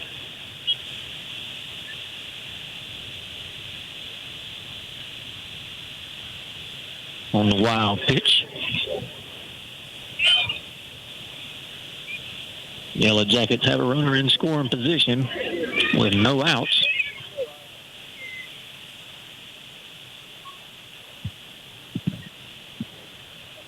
And he took quite a few warm-up pitches on this cold night. You about have to. 1-0 also in the dirt. Now 2-0. Boy, this temperature is dropping quick, Taff. It sure is.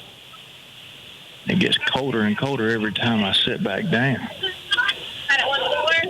We're going to have to stand up and start doing jumping jacks in a minute. I don't know about all of that Richard Simmons stuff, but we'll have to do something. Maybe get another hot chocolate. We can probably handle that. 2-0 pitch on the way. Bounces off the plate, now 3-0. And all three pitches from Sykes have been on the plate. Jeb Craven way ahead in the count here and creeping back towards the top half of this lineup. And you do not want to have 2 or 3 guys on when we roll back around to Garrison Grantham and Eli Grantham. We know how potent this Wayne County lineup is, and a 4-1 score this game is far from over. It is not safe, especially with these 2 short porches here. As that one bounces in the dirt as well, and it's going to get away from Nate. As the runner's going to move up to third as well. And that's going to put them at the corners for the Yellow Jackets with nobody out. So first and third, nobody out, and that's going to bring up center fielder Palmer Lamb. You've got to think that McDonald's going to try to have something on right here, possibly have Craven in motion. See if he can steal one of those runs back. Nate Livingston comes out in front of the plate, gets the first and third defense called in. You've got Walton and Grayson Hall both cheating towards second base a few steps. Good pitches. There's his first strike since coming in. That's a good one to get off his shoulder right there. As we've said a few times, Nolan Sykes, freshman, starting varsity here. Is these first few games for him have been a gauntlet, Taft. They sure have. Threw him right in the fire. Welcome to varsity baseball, young man. And he's responded pretty daggum well. He sure has. Driving in what would be the game-winning run the first time we saw this Wayne County bunch on a sacrifice fly in the bottom half of the sixth. Dason Griffiths came back out and got 3 outs for the save and ultimately the Pirate win. 4-1 is your score. Appleton County's on top. Yellow Jackets are threatening as Nate Livingston does a great job of putting his chest, I was going to say chest in that ball, but throwing his chest out in front of that baseball and saving a run and saving one moving up the scoring position. So that evens the count at 1 ball and 1 strike.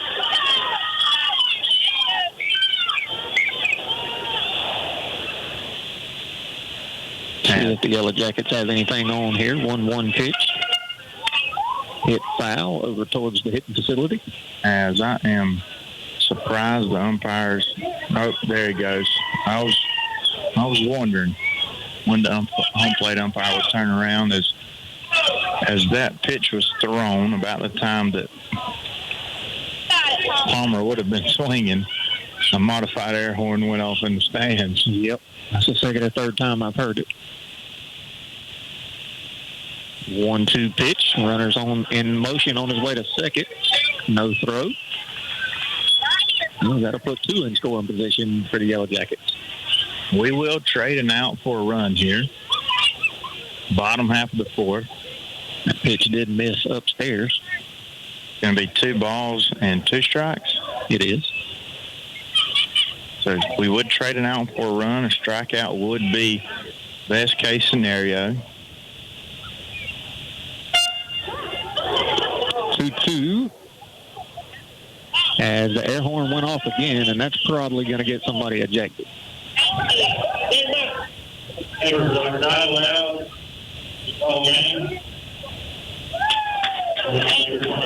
And it was a perfect strike right down the middle, but he called time as the horn went off.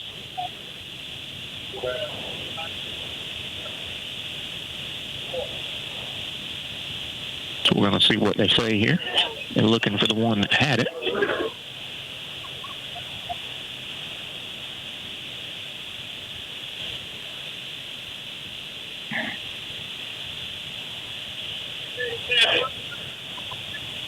And that is no pitch as the home plate umpire is rolling.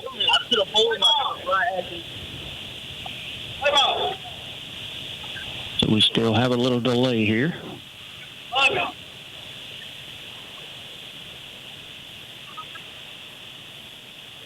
As they're just having a little fun, and The game manager confiscates the horn, and he's marching back down.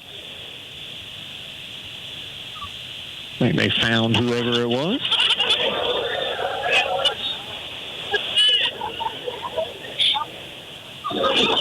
And we're back ready to baseball. So 2-2 to count, as I believe that would have been the third strike. Now, granted, it could have affected the batter and the pitcher, so who knows? Home plate umpire waved it as no pitch, and that one is fouled off right over the net directly behind home plate, and we'll do it again. 2 balls and 2 strikes. Still looking for our first out here in the bottom half of the fourth, as Wayne County is threatening. This is their best opportunity yet. Second and third. Nobody out here in the bottom half of the fourth for Wayne County. They're trailing by a score of 4-1. Palmer Lamb in the box. Breaking ball, little cue shot, hit into the Wayne County dugout. Great job from Lamb there, surviving and spoiling a good pitch from Nolan Sykes. And we'll do it again. It was a good-looking curveball. Indeed. Had him way out front. As he cued it off of the end of the bat. 2-2 to Palmer Lamb for the third time. Fouled back into the net again. We'll do it one more time. We'll go 2-2 to Palmer Lamb for the fourth time. And as this is a pretty good at-bat brewing for the Yellow Jacket center fielder. There was a little bit of a delay. Your score still 4-1, Pirates lead. Runners on second and third, but nobody out for the Yellow Jackets. The big threat going on in the bottom of the fourth. Goes breaking ball, line into left field and down for a base hit. That's going to score 2 for the Yellow Jackets. And Lamb's going to pull up into second safely. And we got a 4-3 ball game, Mason. Just like that. And the time runs 180 feet away in scoring position with nobody out here in the bottom of the fourth. And you've got Hattie Peel, the Yellow Jackets second baseman. Then you've got the top part of that lineup, Taff. And if we're not careful, the Yellow Jackets could very well take the lead here heading into the top half of the fifth. It is definitely on the table.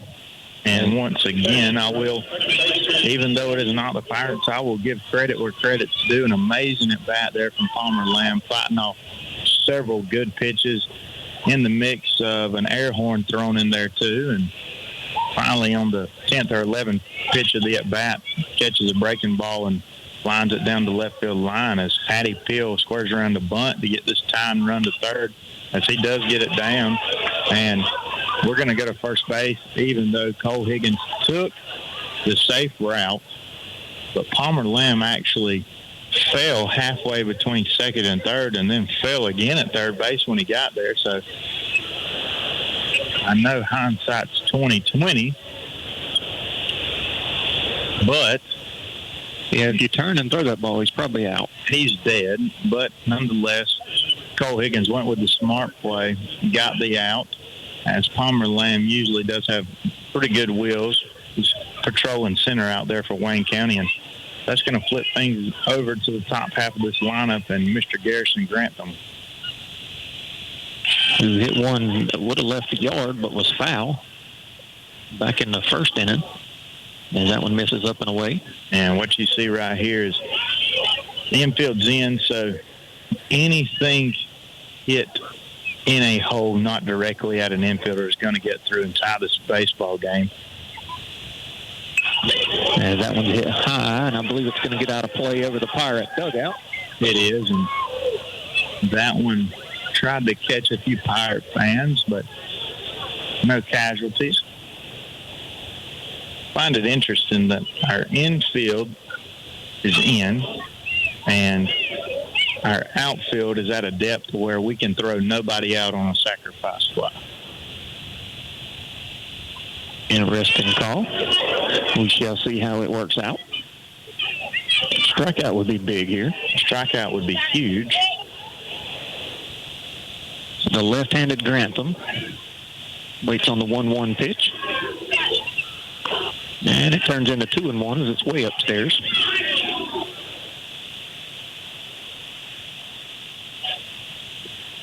As I was thinking about who I would walk here to get a force, but if you walk him, you get to Eli Grantham, who's probably the best hitter in this Yellow Jacket lineup. Then if you walk him, you get to Tyler Walling. That pitch is hit high and deep out in the left field. And I believe that's Caden Walls in the left. The runner's going to act like he's going to tag, but he puts on the brakes and goes back to third. So big second out for the Pirates. A very big second out as Caden Walls got a little turned around on that fly ball as it did switch gears on him. And instead of getting behind it and having some momentum coming with the throw, he had to shift to his right about 2 steps right before he caught it. And he was still under the ball, did not have any momentum, but luckily he threw a strike to the cutoff man and kept him from scoring. Yeah, it was definitely going to have to be a cut throw to get anybody out. As like you said, no momentum to really put a throw on a line to home. And that one's just above the belt and high, 1-0.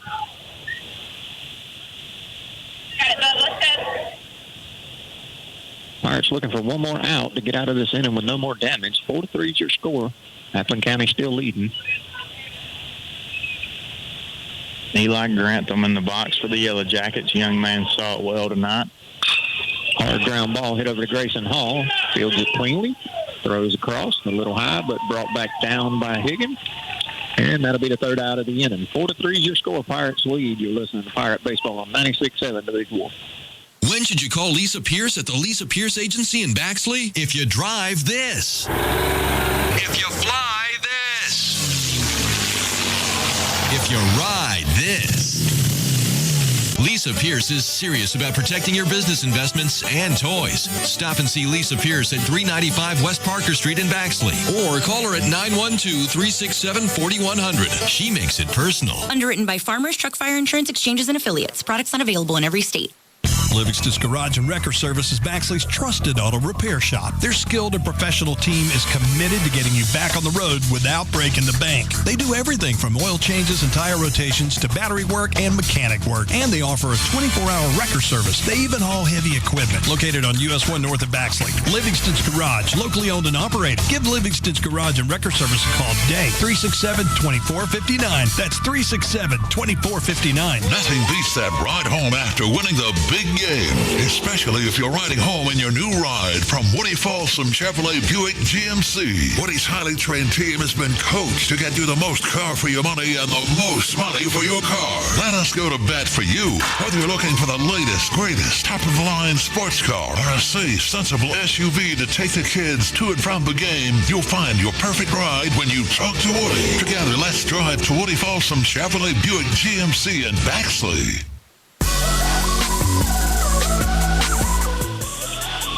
All right, welcome back. Looks like we got a new pitcher on the mound from Wayne County. I believe that was number 24, Mason. Tate Altman is relieving Gavin Mixon as his night is over. Everything looks to be the same defensively as Gavin Mixon was being DH'd for by number 20, Rowan Blanton.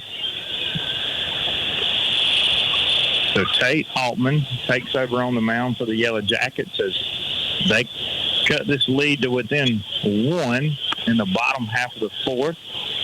A big double from center fielder Palmer Lamb plated 2 Yellow Jackets, making it a 4-3 ball game. And we are heading into the top half of the fifth here as Nate Livingston prepares to step into the box to be the first Pirate to greet Tate Altman. So we go from seeing the lefty for 4 innings to now a big, tall righty. Looked like he had some good velo on his fastball. Pretty decent. And the first pitch from Altman is right down the middle, 0-1 to Nate Livingston. As Tate Altman wasting no time getting in there with strike 1 from a fastball on the outside corner. Has a big wide stance when he's in the windup on the mound. Big looping breaking ball misses outside 1-1. And if you are into NASCAR. With 8 laps to go, they just had the big one. Started with the second and third place cars and wiped out about 9 after. As that fastball is in there for a called strike on the outside part of the plate. So we love us some Pirate baseball, but we have some great folks out there feeding us stuff from all over the sports community. Always, which we appreciate. And that one's ankle high and low, 2-2. And if Altman's give us any idea of what he's doing, he's been all around the plate with every pitch. And Nate chases a high fastball and comes up empty. That's out number 1 here in the top half of the 5th. And if the Pirates don't know anything, I felt sure they had learned that no lead was safe with this Wayne County bunch. I think over the many years we've seen them, you would think we would have learned that. And there's a good breaking ball. Starts inside, catches outer half, 0-1. 4-3 your score. Pirates holding on to a 1-run lead. Back to the breaking ball right down the middle, 0-2 as Nance watches it go by. Nance down in the hole very quick here. He's 1 for 2 on the night. Altman has been all over the strike zone as he got a gift there, I believe. He went breaking ball. I thought it was letter high. He got the called strike 3. That breaking ball was extremely high, Taft. And like I've said once or twice tonight off air, I usually side with the umpires, and you do too. We usually try to give them the benefit of the doubt. We do try, because I'm telling you, it is a thing that nobody wants to do nowadays, and I do have respect for them, but that one was high.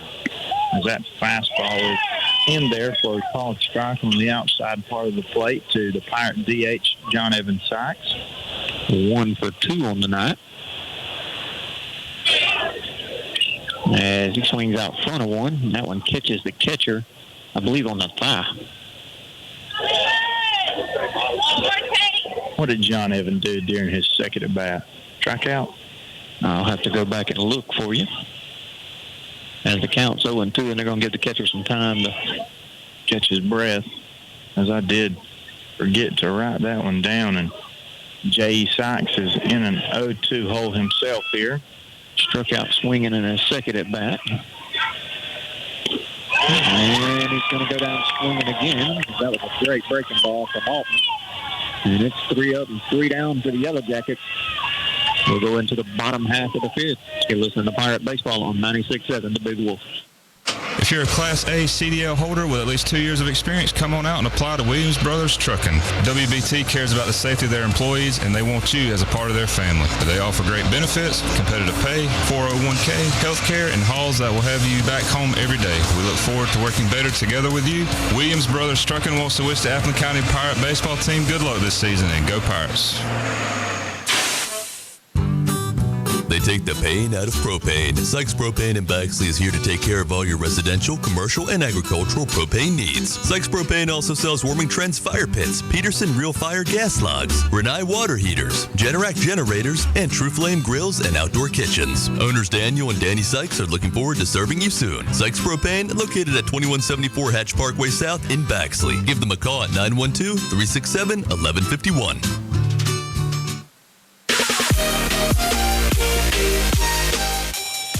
Bottom half of the 5th, as the Pirates are trying to kill this momentum the Yellow Jackets have going on as they've worked their way back into a 1-run game. 4-3 is your score. And Mason, during the break, we were sitting here talking. You know, we do have 4 runs on the board. We got 5 hits. We started out pretty hot early on, but we got, 13 Ks on the board now? We do have 13 strikeouts, and to give folks a picture of what we're thinking here and the math we're doing, we've played 5 innings of baseball here so far, or I'll say 4.5 because we're in the bottom half of the 5th. So 5 and 3, 5 times 3, that's 15 total outs so far for the Pirates, and 13 of those outs have came via strikeouts. So not ideal for the Pirates or any baseball team for that matter. And that's something Coach Griffiths mentioned in a couple of his interviews. We got to get going. Still finding ways to put runs on the board, which is a great thing. Now the 3-hole hitter Walling stepped in. Yes, sir. Nolan Sykes is going to see the heart of this Yellow Jacket lineup for the first time. 3, 4, 5. Walling, Blanton, and Thomas. As that fastball misses up in the zone for ball 1. And Walling, just like 1 or 2 more in this Yellow Jacket lineup, can tie this game up with one swing of the bat. 1-0 pitch on the way from Sykes. Big swing. Swung so hard he pulled his head out, was able to hit it foul into the Pirate dugout. And he was trying to do it there. Couldn't quite get to that baseball. So he was handcuffed just a tad bit. But that was the pitch that he wanted to take over the left field fence. 1-1 to Wallen. Good fastball right down the middle, 1-1. 1-2, excuse me. Yeah, 1-2 is Wallen kind of stood there and dropped the bat on his shoulders. He knows he let one go there. And the 1-2 pitch is being delivered. Hard ground ball hit over to Grayson Hall. Fields on one hop. Short hop to first baseman, and it gets by into towards the Wayne County dugout. And Wallen's going to pull in the second. With a leadoff, I guess he reached by E6 via E6, and just like that, the Yellow Jackets have the sign running scoring position. And you're going to have a courtesy runner coming in for catcher Tyler Wallen, number 6. So a play that we've seen Grayson Hall making his sleep. Just babied the throw, and short hop Cole Higgins, and he could not handle it, and Tyler Wallen ended up at second base. Very uncharacteristic. I would agree. Rowan Blanton in the box now. And that ball's going to be a breaking ball in the dirt and get past Livingston. And the Yellow Jackets are going to have a runner 90 feet away. That represents the tying run with nobody out.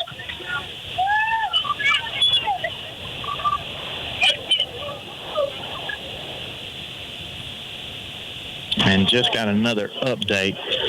We're talking about the big wreck at Daytona. A total of 18 cars involved. Good. Starting with second and third place. But back to a little baseball here. Tying run 90 feet away. Hit off the end of the bat out in the center field. MJ tries to make it look like he's going to catch. Here comes the throw into home. The runner was tagging. Now Nate's going to throw it to second. Not in time. And we have a tie ball game 4-4, Mason.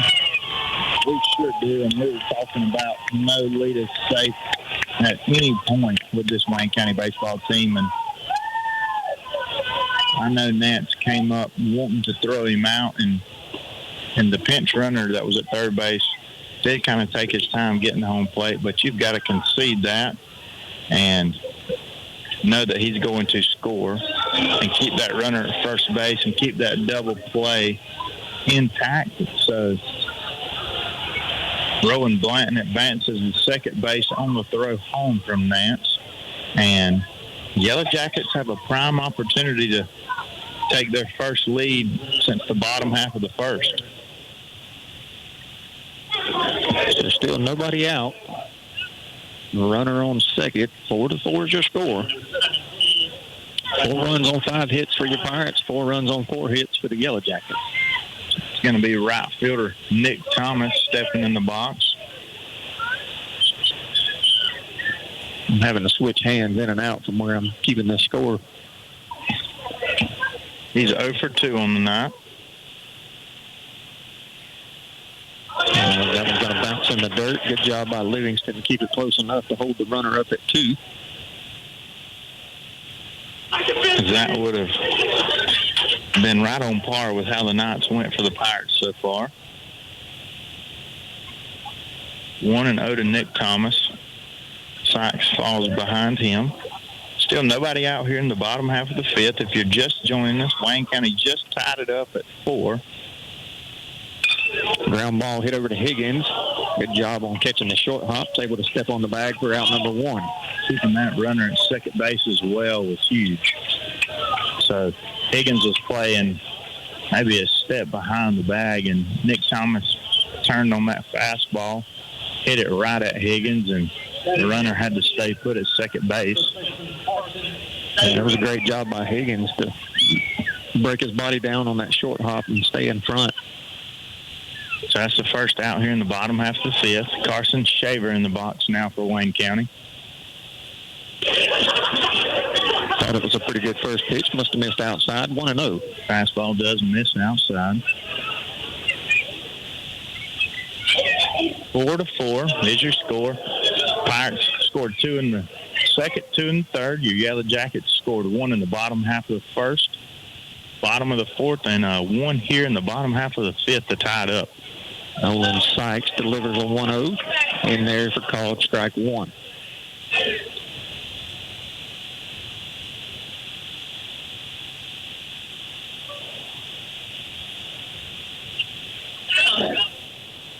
So 1 ball, 1 strike, 1 out, runner out at second. Right-handed Shaver awaits the pitch from Sykes. And it's low and away, 2-1.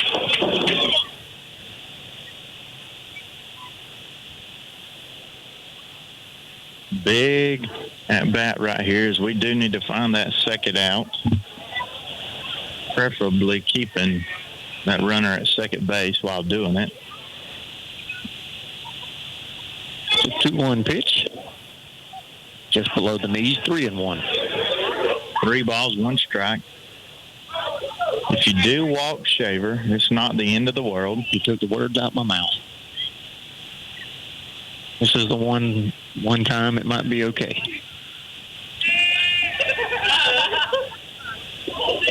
So he's not going to do it with this pitch. That's right down Broadway, 3-2.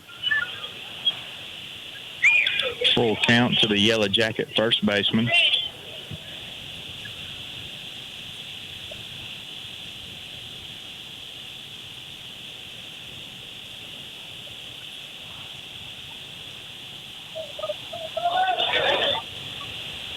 Payoff pitch on the way to Shaver.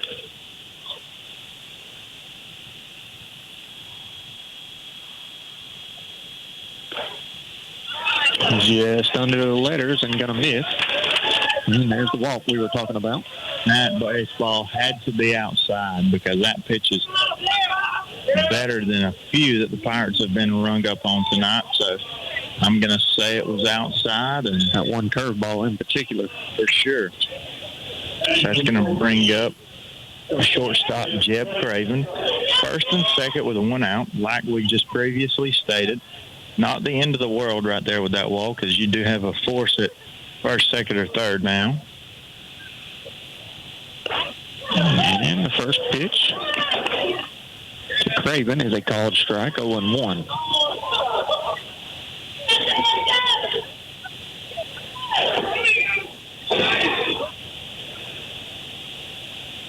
Sykes has really slowed his pace down.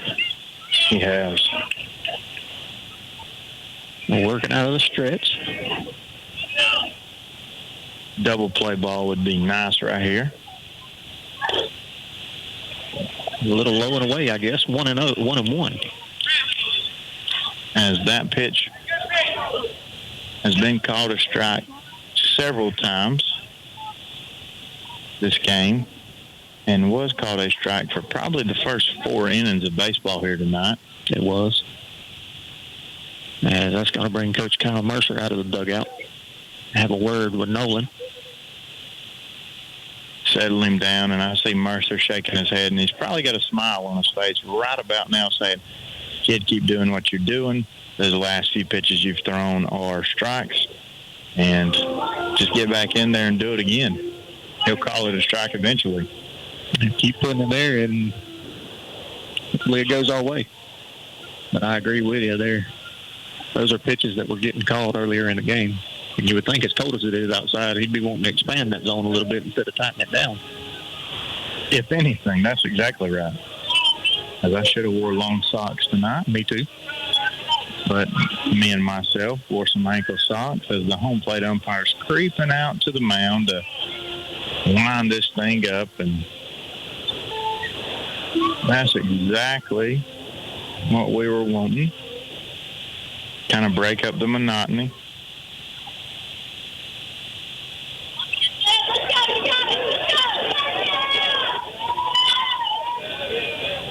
I believe that's exactly what that chat with Nolan was about. So 1-1 your count. First and second, one out here in the bottom half of the fifth. 4-4 is your score. All knotted up right here in the bottom half. Yellow Jackets threatening once again.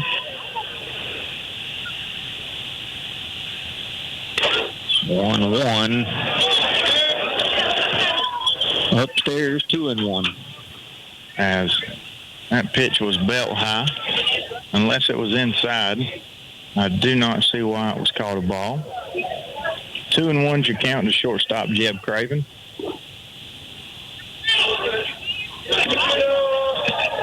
That one misses outside, 3-1. Fastball, which I thought caught the outside corner. Home plate umpire said otherwise. 3 balls and 1 strike. Yeah, certainly tightened the zone down. 3-1 on the way. Downstairs, and that's going to load them up for the Yellow Jackets.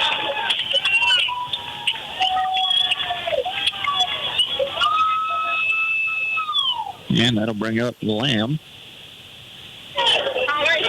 So Palmer Lamb, the one who had the 2-out double in the bottom half of the fourth to give the Yellow Jackets runs 2 and 3, steps up with another prime opportunity to give the Yellow Jackets the lead here. It's going to be pretty hard to double him up as well. It is, and that's a great point. But we can still hope for the best. Good old quick double play ball here, and we can get out of this inning and go hit. As we see the corners are in, the middle infield's back playing for the double play. Your corners are going to be coming home. That one is upstairs, 1-0.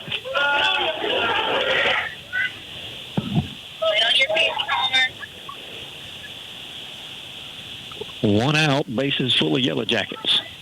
In an all knotted up ball game at 4 apiece. Adams in the dirt. Good job by Livingston to hold in front of him. Nowhere to put Palmer Lamb. As we do have some action going on in the bullpen as a ball just bounced out of the bullpen. So Lamb ahead in the count, 2 balls, no strikes. That may have been part of that last visit as well. Buying some time for that bullpen to get going. 2-0 pitch, gonna fake a throw over to third, whip around, throw to second, not in time. Haven't seen that one in a long time. He done it in Savannah, or whenever the last time he pitched. And it was a bang-bang play. It would have been Benedictine. So 2-0 to the Yellow Jacket center fielder. That one's down the middle, 2-1.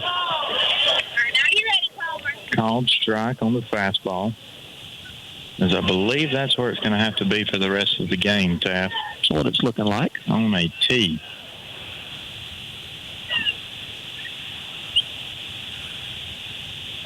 A 2-1 pitch from Sykes to Lamb. Fouled off and out of play. And just like that, counts even at 2 balls and 2 strikes as Nolan Sykes has got back even with Palmer Lamb. And if you remember his last at bat before he hit the double, we did this quite a few times. Yeah, it was the 4th or 5th foul ball when he finally found the left field line. Nowhere to put Palmer Lamb.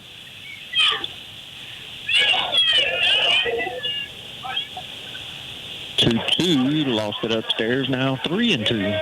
Nowhere to put him. 3 balls, 2 strikes, 1 out here in the bottom half of the 5th. The go-ahead run standing 90 feet away, nowhere to put Palmer Lamb. 3 balls, 2 strikes. Sykes coming set. And the pitch. It's right back to the foul ball, so that one goes over the Yellow Jacket hitting facility. And he does a great job at just fighting off pitches. He does. Until he gets what he wants. Pulling good pitches and then taking advantage of the one that he does get within his wheelhouse. So we'll do it again here. 3 balls, 2 strikes. 1 out in the bottom half of the 5th. Wayne County has the bases loaded. And the pitch. I'll give you one guess what he did. It would not be a foul ball, would it? It'll be a foul ball. So 3-2 once again. Palmer Lamb seeing the ball well tonight and not going down without a fight.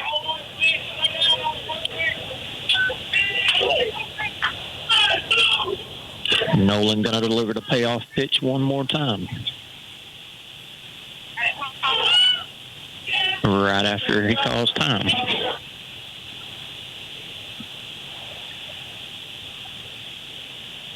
Palmer Lamb doing a good job of dictating this at bat.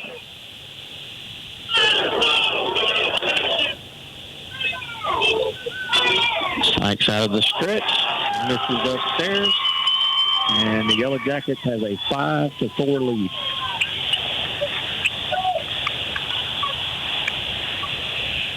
As I believe that'll be the end of the line for Nolan Sykes.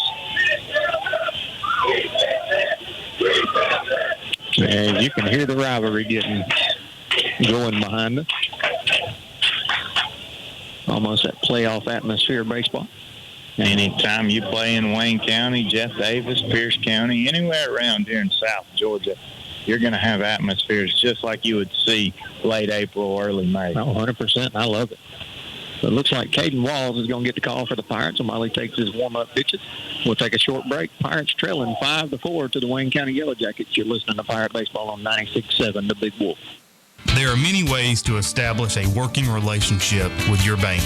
Let us help you find the perfect relationship here at Community Bank of Georgia. Our knowledgeable staff is committed to forming a relationship with each customer to provide a sense of unity to obtain the highest level of customer service. Whether you are opening a checking account for your children or opening your first business, experience relationship banking the way it used to be here at Community Bank of Georgia. Come see me, Perry White, or any of our courteous staff at Community Bank of Georgia at 700 West Parker Street in Baxley. Member FDIC and an equal housing lender. Getting only one fuel bill a month sure saves time and money, and that's just one of the many benefits since Murray Oil and Omaha Oil have teamed up. The combined businesses mean better pricing on most petroleum products. Be sure to fill up at the convenient key pumps just off South Main Street in Baxley, where all grades of fuel are available. And now when you need diesel, they make it easy to get your DEF fluid at the same time with their convenient DEF pump, only at Omaha Oil. Murray Oil and Omaha Oil, working together to better serve you. Good ball player. Still in the bottom half of the 5th as Wayne County, as it took the lead, I was going to say extended the lead, but I forgot we were tied up. 5-4 is your score. New pitcher on the mound for the Pirates in the way of Caden Walls, that we've seen a couple of times this year. And has looked good every time he's hit the mound. Young lefty, high 70s, low 80s, 3-pitch guy. All about location and throws a lot of strikes, which we need right now. Yeah, and I think you're going to have to, you're not going to get much on the edges, doesn't look like. So you're really going to have to stay around the white part of the plate and basically put it on a tee. And that's what we need, just throw strikes, and let's get out of this inning and try to go hit. Let our defense play, as it looks like we've got a pinch hitter here, and Cade Lynn. He's going to be pinch hitting for number 8, Hattie Peel.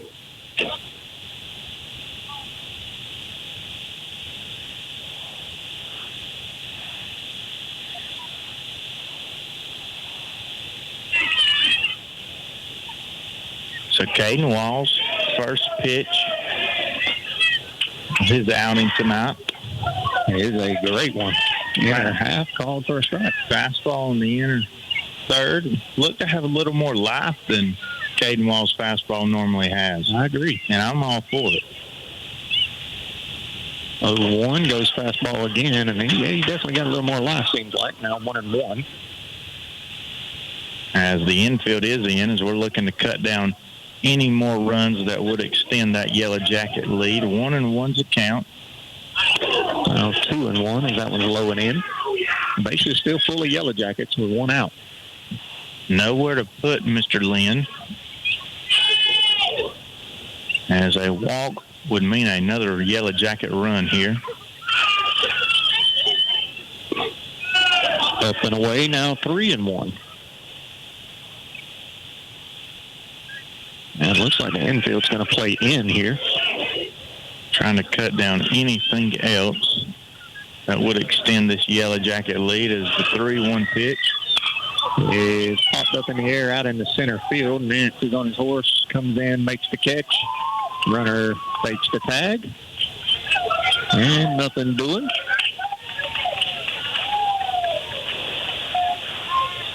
And he went ahead and threw that ball home. And it almost got past Nate Livingston.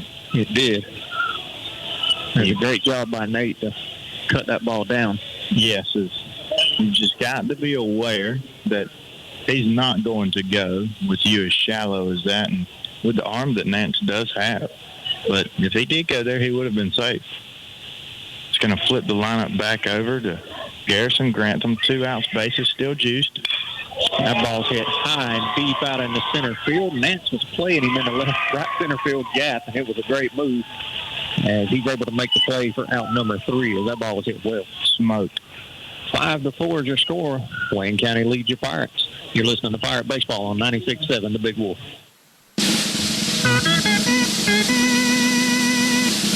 Hey, y'all, this is Appin County Sheriff Mark Melton, proud supporter of our Pirate baseball team. I want to thank you for giving me the opportunity to serve you as sheriff. I'm seeking re-election, and I'm counting on your vote. When it comes to serving and protecting the citizens of Appin County, my staff and I will crowd the plate and swing for the fences every single time. So help us hit a home run this election season. I'm Sheriff Mark Melton, and I approve this message.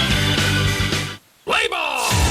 Woody Folsom Ford is always proud to support the Pirates. When it comes to financing, selection, service, and sales, the team at Woody Folsom Ford knows how to hit it out of the park.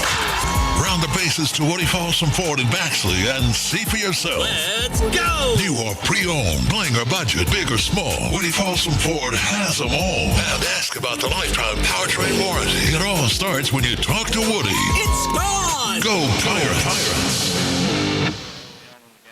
Identify yourself. WUFE And W244CR. Baxley. I like them even better now! The greatest hits of all time. The Big Wolf 96.7. Welcome back. Looks like we're going to keep the same pitcher on the mound here in the top half of the 6th as the Pirates will try to work their way back to tying this game up or taking the lead as we lost it in the bottom half of the 5th. Wayne County now leading by a score of 5-4. I believe that's still Altman on the mound, correct? It is. Pirates have 7, 8, and 9 due up, and we are getting into the short rows now. Have 6 outs to work with here. Get something going right here and flip it over to the top half of the lineup with less than 2 outs and see what we can do.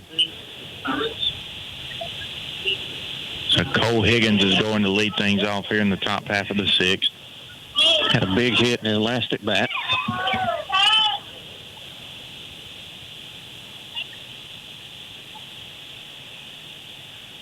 So 4 runs on 5 hits for the Pirates, 5 runs on 4 hits for the Yellow Jackets. Yellow Jackets have 2 errors, Pirates just 1.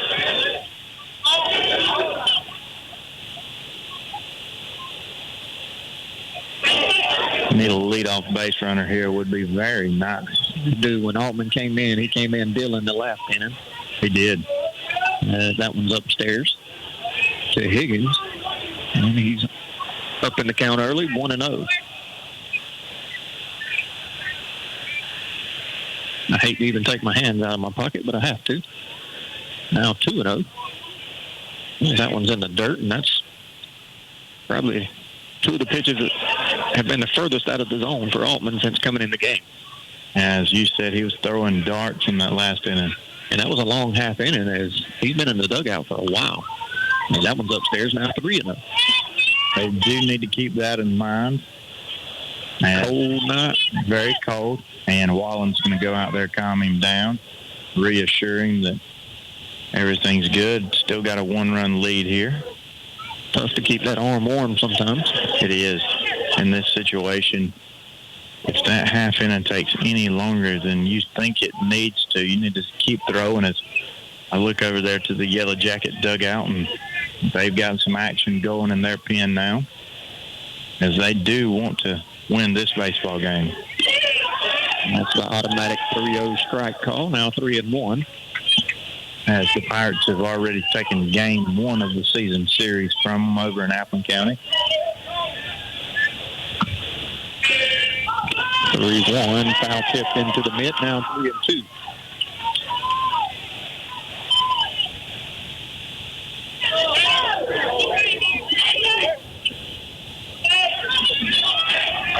Yep. So Higgins gets ahead early in the count, 3-0.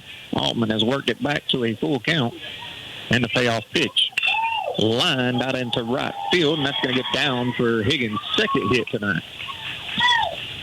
Leadoff base runner for the Pirates, just what the doctor ordered. That's two good pieces of hitting by Higgins, as it was both on pitches on the outer half.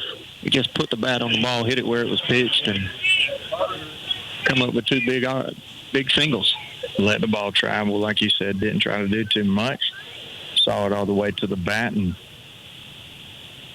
not beautiful by any means, but young man has 2 hits on the night. Pretty sure that is his first multi-hit game of the season. Got the job done. It's going to bring in Pirate right fielder Jack Carter, as you may see a bunt here.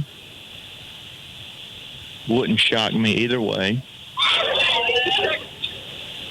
There was nothing doing on the pickoff attempt of Higgins. As I do believe Jack Carter can turn Tate Altman around here, and there's a lot of ground out there in that left field line area. He's going to square around the bunt. He gets a good one down. Altman's going to have to field. He throws over the first in time for out number 1. So Jack Carter gets the job done. And that tying run moves up 90 feet into scoring position. We've got Nolan Sykes in the top of this Pirate lineup. Good job by Altman, fielding the pitcher's position. And great job by Carter to play a little small ball, which you love so much. That's exactly right. And like you said, great job by Altman.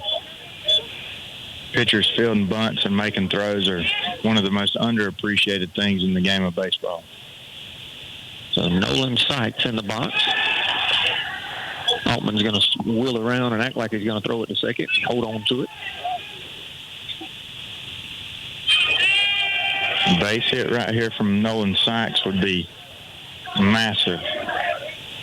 You remember back in game number 1 against Wayne County, he got the game-winning sac fly.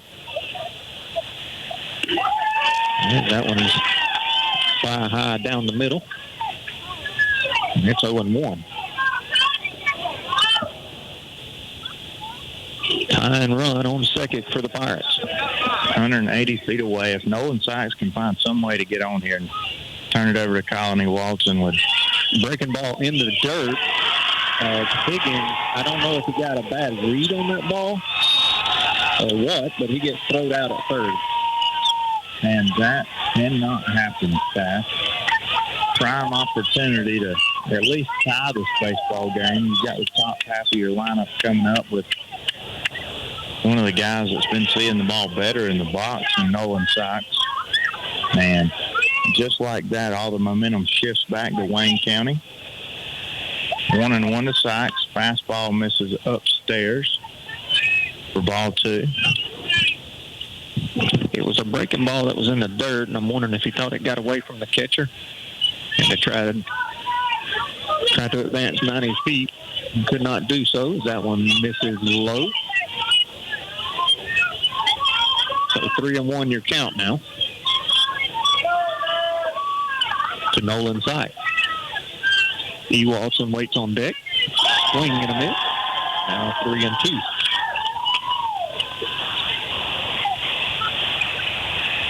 Three balls, 2 strikes, 2 outs. Pirates trail 5-4 here in the top of the 6th. As Sykes draws the walk. That pitch must have been upstairs. So right now, if Higgins doesn't get thrown out at third base, you've got first and second with only 1 out in the top half of your lineup back.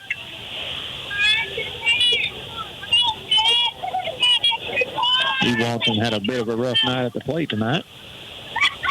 The way he was hitting the ball coming into this game, he can turn that around in a hurry. For sure. Definitely an uncharacteristic night for Colony Watson. Because it was a lefty-lefty matchup at that point. Now he's seeing his first righty tonight. And fastball up and away.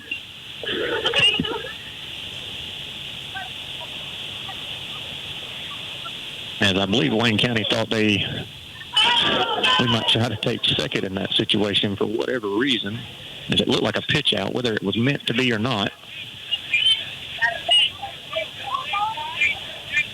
The 1-0 pitch on the way to E. Watson. Upstairs, and we are going to try to steal. And he dropped the ball. Umpire's going to say that he held on to it long enough. Wow. Coach Zach Griffith wants an explanation as well as I do.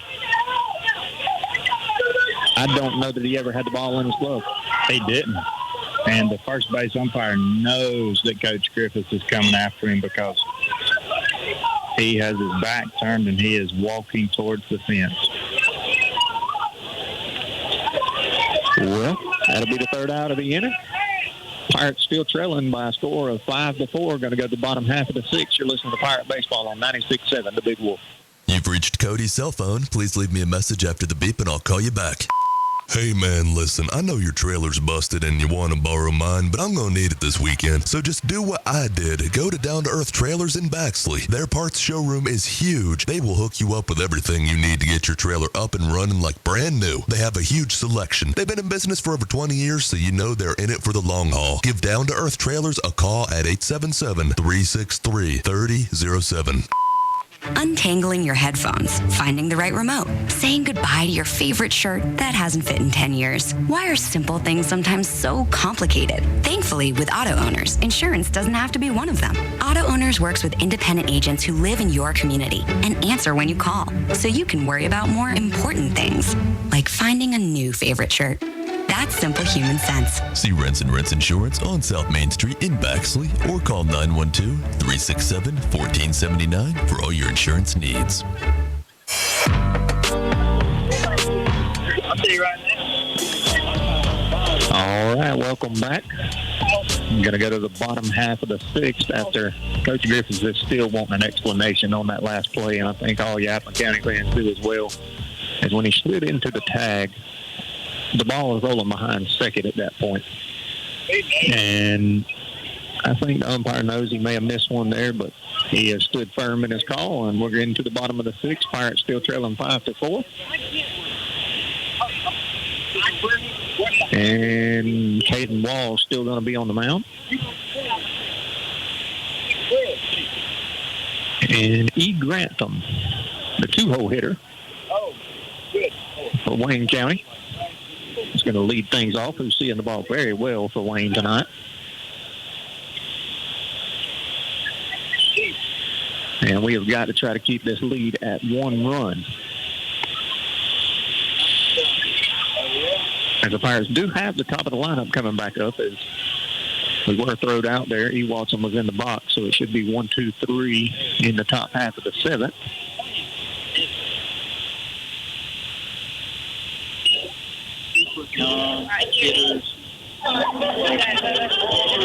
So Grantham 1 for 3 on the night. Had the double back in the first inning. Popped out to the shortstop and hit a very hard ground ball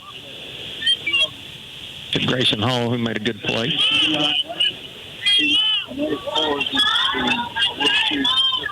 So the the left-handed Walls, delivers to the righty Grantham. High fly ball hit out into the left center field gap. Caden Walls coming in, calls for it, makes the catch for out number 1.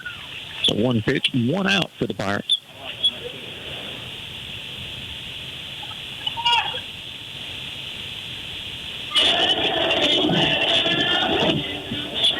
And that's going to bring up the 3-hole hitter, Walling. 1 for 3 on the night as well. Man, I cannot get over that call to in the top half of the 6th. I don't think anybody can. Usually I can kick them.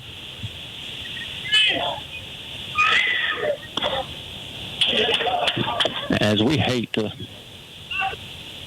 question umpires, I really try not to. There's just no defense of that play. If I could defend it, I would try, but there's nothing to say. As that one bounces in the dirt, 2-0 to Walling. As even if when he went into the tag, let's say he had the ball in his glove at that point, and it came out during the tag, he didn't possess it through it. I don't know that he ever had it at any point. He did. So 3-0 the count as that one's up and away. But we can't live in that moment. We got to move on. We'll bring 1, 2, 3 into the top of the lineup if we can get through this inning. And that's going to be the fastball in our inner third, called for strike 1. 4 runs on 6 hits for your Pirates, 5 runs on 4 hits for the Yellow Jackets. High pop fly out towards the second baseman, E. Watson, I believe. No, that's Nolan Sykes. I'm sorry. He's able to make the catch for out number 2. And just like that, 2 outs here in the bottom half of the 6th.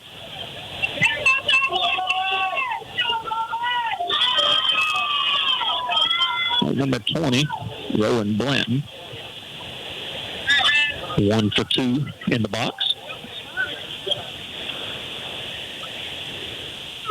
He's going to go down and have a word with Coach McDonald before he steps in the box. As Walls has come in a good job in getting some outs in the meat of their order. And looking like he's got a little extra life, a little extra giddy up on the fastball tonight. On this very chilly night in Jessup, Georgia.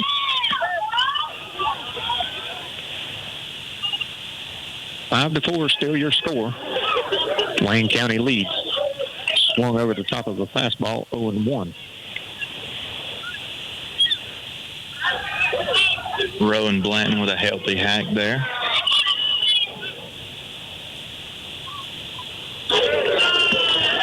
Crosses around the chin, 1-1.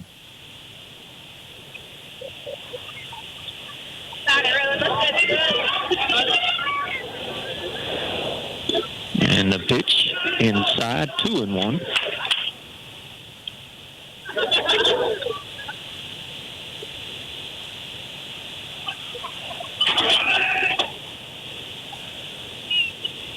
So 2 balls, 1 strike, 2 outs. Got him out front, 2-2. And Nate just ejecto-mitting those last 2 right there. Caught the tip of his glove. Deuce is wild here. 2 balls, 2 strikes, 2 outs. Rowan Blanton, the Yellow Jacket hitter. Caden Walls on the mound for the Pirates. 5-4 is your score here in the bottom half of the 6th. And that turns into a full count as he misses up and away. And Blanton's going to get to see a payoff pitch. And he fouls it straight back into the net.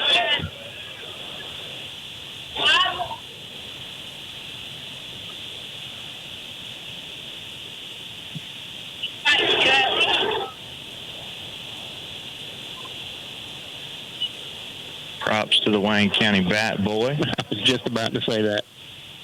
3-2, high pop fly is going to get out of play and into the Wayne County stands, I believe. No, it stayed in play.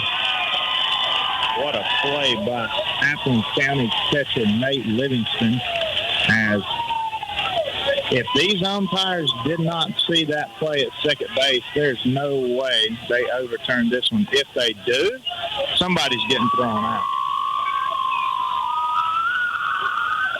As nonetheless, that was a great play by Nate Livingston.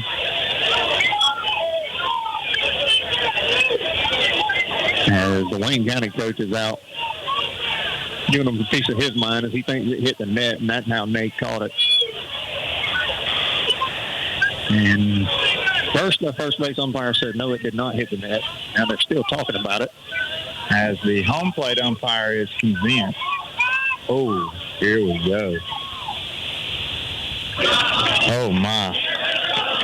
They're going to change the call. Oh, my.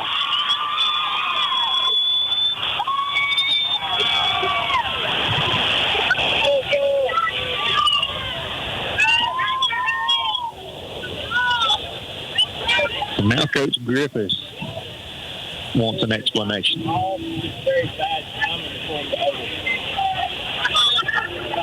You know what I'm saying?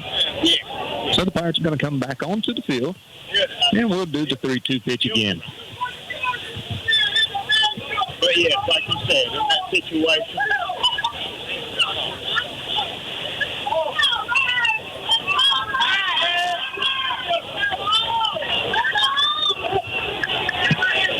so 3-2 to count. As that one's going to be fouled off out of play again.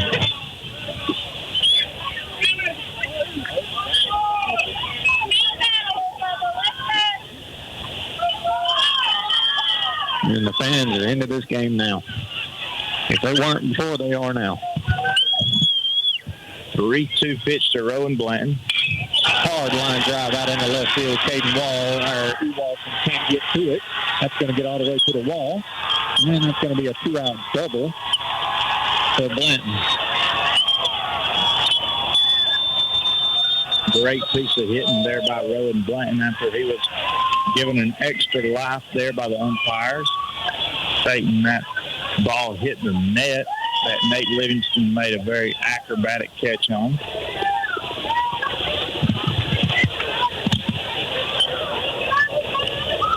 And Coach Griffiths is going to come have a talk with the home plate umpire.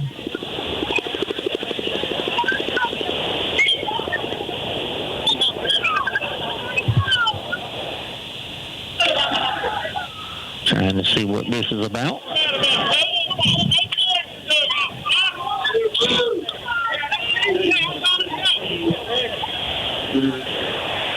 Whatever it was short-lived. Now we're back to baseball. So now number 17, Nick Thomas steps in. Pirates do have 2 outs with a runner out at second. This young man's a switch hitter. He sure is. He was out of the left side earlier, and that ball's hit high and deep out into right field. As Jack Carter dives, and it hits off of his glove. That's going to score 1. As he's going to try to stretch this into the triple. Here comes a throw from Sykes. It gets past Jason, and he's going to have to stay put at third.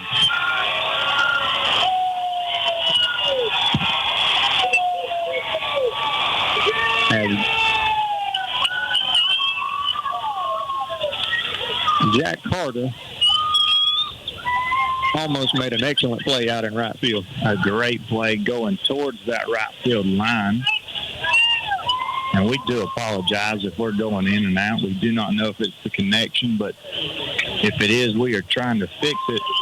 And the crowd has been going crazy behind us, so that very well could be the problem. Part of it. But Nick Thomas with a 2-out triple to score Rowan Bland gives the Yellow Jackets a 2-run lead now. A little extra insurance here in the bottom half of the 6th. And that fastball was a called strike on the outside corner. So 6-4 is your score. Wayne County in the lead. And as that 0-1 pitch to Shaver misses. Guess it was a little inside. 1-1. Had to be. Very tough right there. As Caden Walls is doing a great job on the mound. Up and away now, 2-1.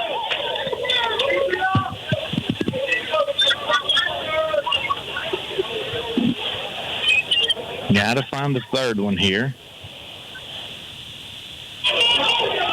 And the pitch from Walls. Knee high in there, called for strike 2.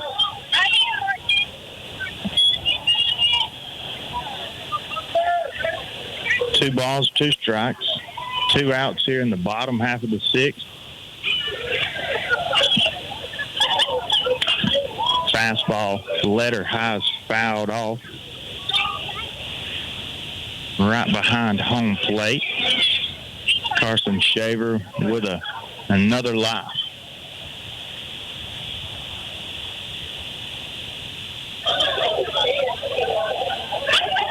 So it's 2-2 count. High fly ball hit out into left field. Colin Ewaldson and Nance come together, but Ewaldson's going to call it, and that's going to be the third out of the inning. Not before Wayne County adds an insurance run, and it is 6-4 Wayne County. We'll go to the top half of the 7th. Pirates have 3 outs. You're listening to Pirate Baseball on 96.7 The Big Wolf. Trinity Electrical Services is proud to provide the absolute best in industrial and commercial lighting. Folks from all around trust Trinity. They set the industry standard in industrial and commercial contracting work, including sports field lighting and airfield construction. Give owner Chad Hutchinson a call today. 912-366-7773. Again, that number, 912-366-7773. Trinity Electrical Services, located at 2317 Golden Isles West, Suite 4 in Baxley. Looking for the perfect manufactured or modular home? Look no further. Introducing Uri's Home Center, your premier manufactured home dealer serving Georgia, Florida, and Tennessee. At Uri's Home Center, we're committed to finding you the ideal manufactured or modular home that fits your lifestyle and budget. Whether you're a first-time buyer, a growing family, or looking to downsize, we have the home for you. Call us today, 912-240-0111, or visit us on the web at uris.com. That's YUREZZ.com. Promotional offers and availability may vary. See store for details. Let's go for a slice. Village Pizza in Baxley has the best pizza around. Everybody knows that, but did you know they've also got a variety of delicious cheese sticks, fresh sandwiches, and barbecue and hot wings? Why not treat yourself to the lunch buffet? It's chock full of just about everything your heart and stomach desired, and it's available from 11 a.m. until 2 p.m. They've got a party room in the back, perfect for birthday parties and meetings. Village Pizza on North Main Street in Baxley, open Monday through Saturday from 11 a.m. until 9 p.m. Give Village Pizza a call, 912-367-9851. 6-4 is your score. Wayne County leading the Pirates here in the top half of the 7th. Pirates have 3 outs to get something going, and they're going to be able to do it with the top half of the lineup. No place you'd rather be. 1, 2, 3, top half of the 7th. Altman still on the mound. And he's going to see Colin Ewaldson. Grayson Hall on deck. Dason Griffiths in the hole. First pitch from Altman bounces off the plate, 1-0.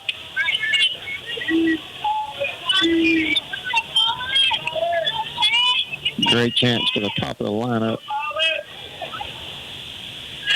to get it going here. 1-0 pitch. Upstairs, 2-0.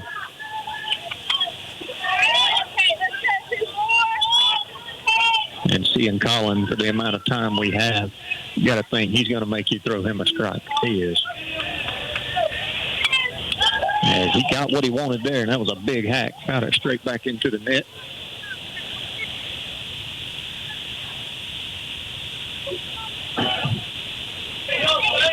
And we have a 2-1 count. Pirates trailing by 2. Upstairs, 3-1. And Collins 1 pitch away from working a leadoff walk, which would be massive here for the Pirates. If you're just tuning in, it is the top half of the 7th, 6-4. Your Pirates are trailing.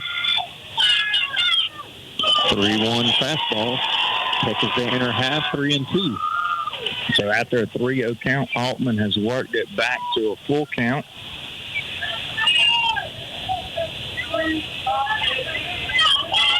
And the payoff pitch from the righty to the lefty, Ewaldson. As that one hit Ewaldson on the shin. And it probably didn't feel good on this cold night, but he worked his way on base. He didn't even rub it. He just went down. And I know that one hurt. So Pirates do bring a tying run to the plate. And that's the first level of it.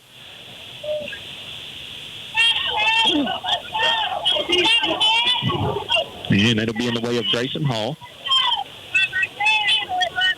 It looks like Wayne County's going to ride it out with Altman.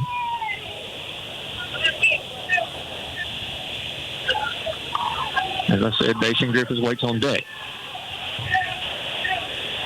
He walks and gets about 2.5 steps over at first.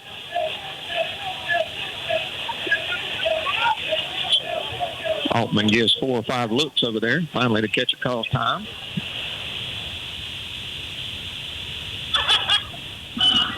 He's going to go out and have a word. Actually, the pitching coach is going to come out.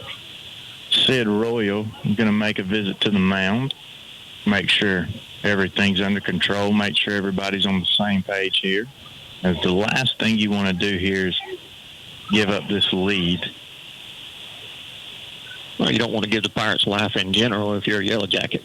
Especially at where we are in the lineup. Because Grayson Hall gets on, Pirates could take the lead with one swing of the bat from number 9.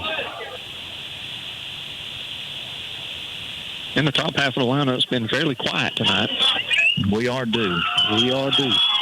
And that will be the end of the line for Tate Altman. So we'll see who they decide to turn to. But while they do that, we'll take a short break. Pirates trailing by a score of 6-4 in the top of the 7th. You're listening to Pirate Baseball on 96.7, the Big Wolf. Are you looking for compassionate primary care for you and your family? Someone who can be there for you 7 days a week as needed? Well, look no further than Healthy Community Center in Baxley, where Cheryl Cox and Nicole Lee, family nurse practitioners, provide primary care to patients in Baxley and surrounding areas. If you're looking for a change or for someone who will be there for you when you need them, not just when it's convenient, give us a call at 912-705-2273 and let us take care of you. When should you call Lisa Pierce at the Lisa Pierce Agency in Baxley? If you drive this. If you fly this. If you ride this. Lisa Pierce is serious about protecting your business investments and toys. Stop and see Lisa Pierce at 395 West Parker Street in Baxley. Or call her at 912-367-4100. She makes it personal. Underwritten by Farmers Truck Fire Insurance Exchanges and Affiliates. Products not available in every state. All right, welcome back. Wayne County is going to turn to Rowan Blanton, a pitcher that the Pirates have seen one time this year. We had a tough time hitting him. Primarily a fastball, curveball guy. Looping curveball. Very hittable, but had the Pirates off balance the last time they did face it. First pitch fastball right down the middle to Grayson Hall is a called strike. So with that, the DH has entered the game. Got ahead of Hall very quick there. That one crosses around the shoulders and upstairs, 1-1. Good baseball game here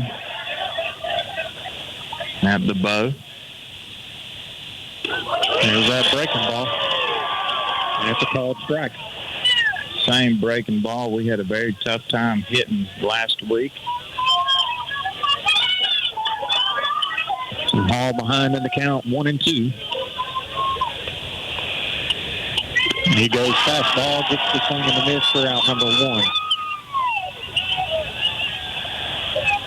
And the Pirates down to their final 2 outs. Blanton did a good job of coming in and getting that big first out. And he got the big first one, but this is probably going to be the matchup to watch. As Dacian does possess the power to tie this game with one swing. And he might have just hit it. That ball's hit high and deep off the top of the wall. Runner's going to come around third. 1 run will score as Ewalton is in safe. And we almost caught it on air as that ball hit the fence on the fly. And Dason Griffith strolls into second with a one-out stand-up double. His second hit of the night, none bigger than that double right there. The Pirates have the tying run 180 feet away, scoring position at second base. As that is one of the first barrels the Pirates have been able to find off of Rowan Blanton. And it was a big time to find it. It was. So Nate Livingston with a chance to possibly tie this game up. As you see the first pitch breaking ball. Called for a strike. As that pitch looks like it's going to hit you. And it's got that late looping break. It does. 0-1 pitch. Fastball in the dirt, gets to the backstop. Dason's going to move up to third. And we got the tying run just 90 feet away. As this is where the Pirates wanted to be.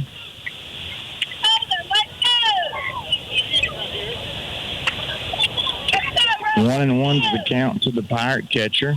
And as the Wayne County dugout is speeding that bullpen up, looks like they're getting some activity going. 1-1 pitch on the way.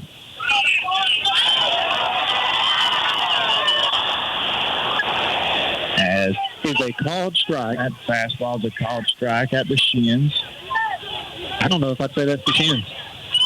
It was very questionable. 1-2 is your count to Nate Livingston. Tying run just 90 feet away in Dason Griffiths. Got to be sitting fastball and react curveball. Hit off the end of the bat, line drive, caught by the pitcher for out number 2. And the Pirates are down to their last out here. N.J. Nat steps in the box. Tying run is 90 feet away. And Nat possesses the power here to put the Pirates ahead by 1 run if he can get a fastball or a hanging breaking ball. He went breaking ball first pitch every time, and that's what he did there. And he got the call. And at some point, Taft, as a hitter, if you're paying attention, you've got to sit in there and you've got to sit on that first pitch breaking ball. I do know it is against everything that you learn. He goes right back to it again. And watches it. Now 0-2. Dason bouncing on that third base line. He is. As any pass ball ties this baseball game. He goes fastball. That was kind of a miss. And that'll be out number 3. What a baseball game it was, but the Pirates are going to come up short by a score of 6-5 here in Wayne County. We'll take a short break. We'll come back and wrap it up. You're listening to Pirate Baseball on 96.7, the Big Wolf. Livingston's Garage and Wrecker Service is Baxley's trusted auto repair shop. Their skilled and professional team is committed to getting you back on the road without breaking the bank. They do everything from oil changes and tire rotations to battery work and mechanic work. And they offer a 24-hour wrecker service. They even haul heavy equipment. Located on US 1 North of Baxley. Livingston's Garage, locally owned and operated. Give Livingston's Garage and Wrecker Service a call today. 367-2459. That's 367-2459.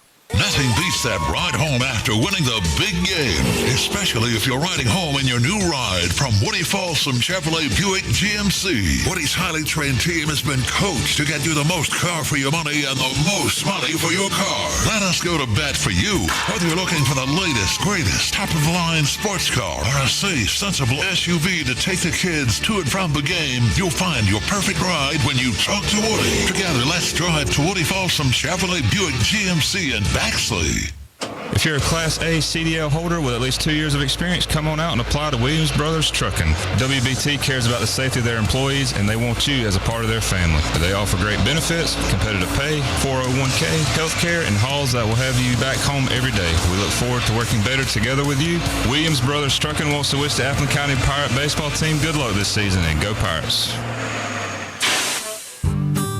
They and take the pain out of propane. Sykes Propane in Baxley is here to take care of all your residential, commercial, and agricultural propane needs. Sykes Propane also sells Warming Trends fire pits, Peterson Real Fire gas logs, Renai water heaters, Generac generators, and True Flame grills and outdoor kitchens. Owners Daniel and Danny Sykes are looking forward to serving you soon. Sykes Propane, located at 2174 Hatch Parkway South in Baxley. Give them a call at 912-367-1151.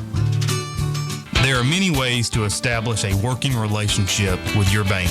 Let us help you find the perfect relationship here at Community Bank of Georgia. Our knowledgeable staff is committed to forming a relationship with each customer to provide a sense of unity to obtain the highest level of customer service. Whether you are opening a checking account for your children or opening your first business, experience relationship banking the way it used to be here at Community Bank of Georgia. Come see me, Perry White, or any of our courteous staff at Community Bank of Georgia at 700 West Parker Street in Baxley. Member FDIC and an equal housing lender. Getting only one fuel bill a month sure saves time and money, and that's just one of the many benefits since Murray Oil and Omaha Oil have teamed up. The combined businesses mean better pricing on most petroleum products. Be sure to fill up at the convenient key pumps just off South Main Street in Baxley, where all grades of fuel are available. And now when you need diesel, they make it easy to get your DEF fluid at the same time with their convenient DEF pump, only at Omaha Oil. Murray Oil and Omaha Oil, working together to better serve you.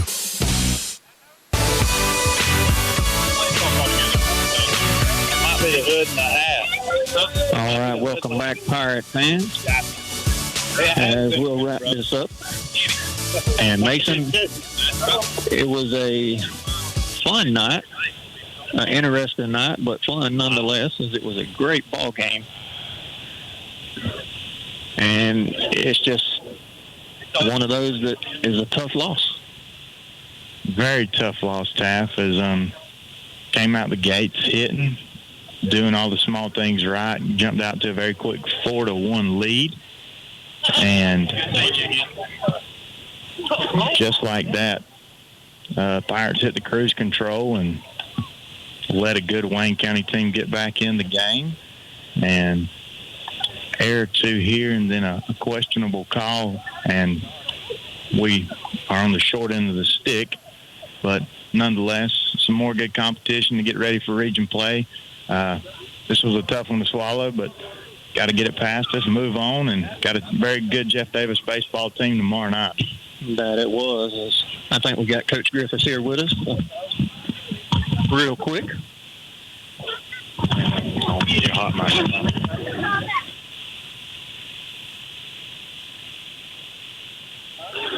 All right. Got Coach Griffiths. And Zach, me and Mason was talking. It's one of those tough nights. Man, it was a great baseball game, but just come up on the short end. Yeah, good fun night. Great atmosphere. You know, we shot ourselves in the foot a couple times, and I don't think the guys in blue helped us much either. But that's baseball. You're not going to get everybody's best in the umpire side of things every night. So if we'd have did a couple things right, better on our end, maybe the score would have been a little bit different. But, you know, it was good competition. Always is with Wayne. Got another big one tomorrow night, so we got to flush this one quick and get ready for Jeff Davis. And that's what I was fixing to ask you. Looking at Jeff Davis, I don't know if we know much about him, but looking at the years past, they always got a good baseball team, so it'll be another good test for the Pirates. Yeah, all this is doing is getting us ready for region. You know, at the end of the day, we want to win every game we play, but at the end, these games don't really mean anything as far as where we're going and what our goals are. Just getting better, getting these young guys experience. I thought we threw a freshman, sophomore, and I think they did pretty well. You know, they're just learning as they go, getting tossed in the fire, and we'll keep getting better and better. There you go. Well, I know it's cold, and I know you're ready to get back to Baxley, so we'll keep it short and sweet. But appreciate y'all, guys. We appreciate you. Thank y'all. Yes, sir. All right, so again, Pirates come up a little bit short tonight by a score of 6-5 to the Wayne County Yellow Jackets. We will be on air tomorrow against another rival, the Jeff Davis Yellow Jackets. And, you know, I looked at their schedule and I looked at their record. 0-3 is what they have started out. But most baseball teams, or a lot of baseball teams, would have started out 0-3.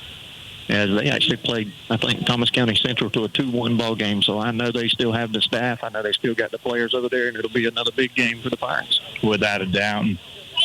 Coach Glass goes into this game every year with the mentality of winning. He treats it like a region baseball game. He treats it like a Final Four playoff game. I would expect nothing less from what I've been told. And then what's been in my ear, I expect us to see Alex Mason tomorrow night, as Coach Glass is going to run him out there, and could be very wrong, and we see somebody different. But I expect to see one of their hosses in Alex Mason, the Georgia Southern commit, against us tomorrow night. Very good pitcher. One of, if not the best pitcher we've seen so far this year, if it is him. But nonetheless, got to come out. And if the Pirates can just play 7 innings of baseball, Taff, we're in for a good season, and we'll make a deep run. But we've got a few things to straighten out, and we'll get back to it tomorrow afternoon over in Jeff Davis County against the Yellow Jackets. That we will do. So not the happiest night for the Pirates, but we get a chance tomorrow to correct it, and we'll see how that goes. We will be on air tomorrow night. We'll have all the action for you on 96.7. So for Mason, Parker, and Taft Line, that's going to do it here for us tonight. Pirates come up short by a score of 6-5. But you've been listening to Pirate Baseball on 96.7, the Big Wolf. You've been listening to Appleton County Pirate Baseball on the Big Wolf 96.7. This broadcast has been brought to you by Community Bank, Rents Insurance, Sykes Propane, Down to Earth Trailers, Woody Folsom Ford, Woody Folsom Chevrolet Buick GMC, Uri's Home Center, Trinity Electric, Murray Oil, Village Pizza, South Georgia Insurance Agency, Williams Brothers Trucking, Healthy Community Center, the Lisa Pierce Farmers Insurance Agency, and Omaha Building Systems. Thank you to our sponsors.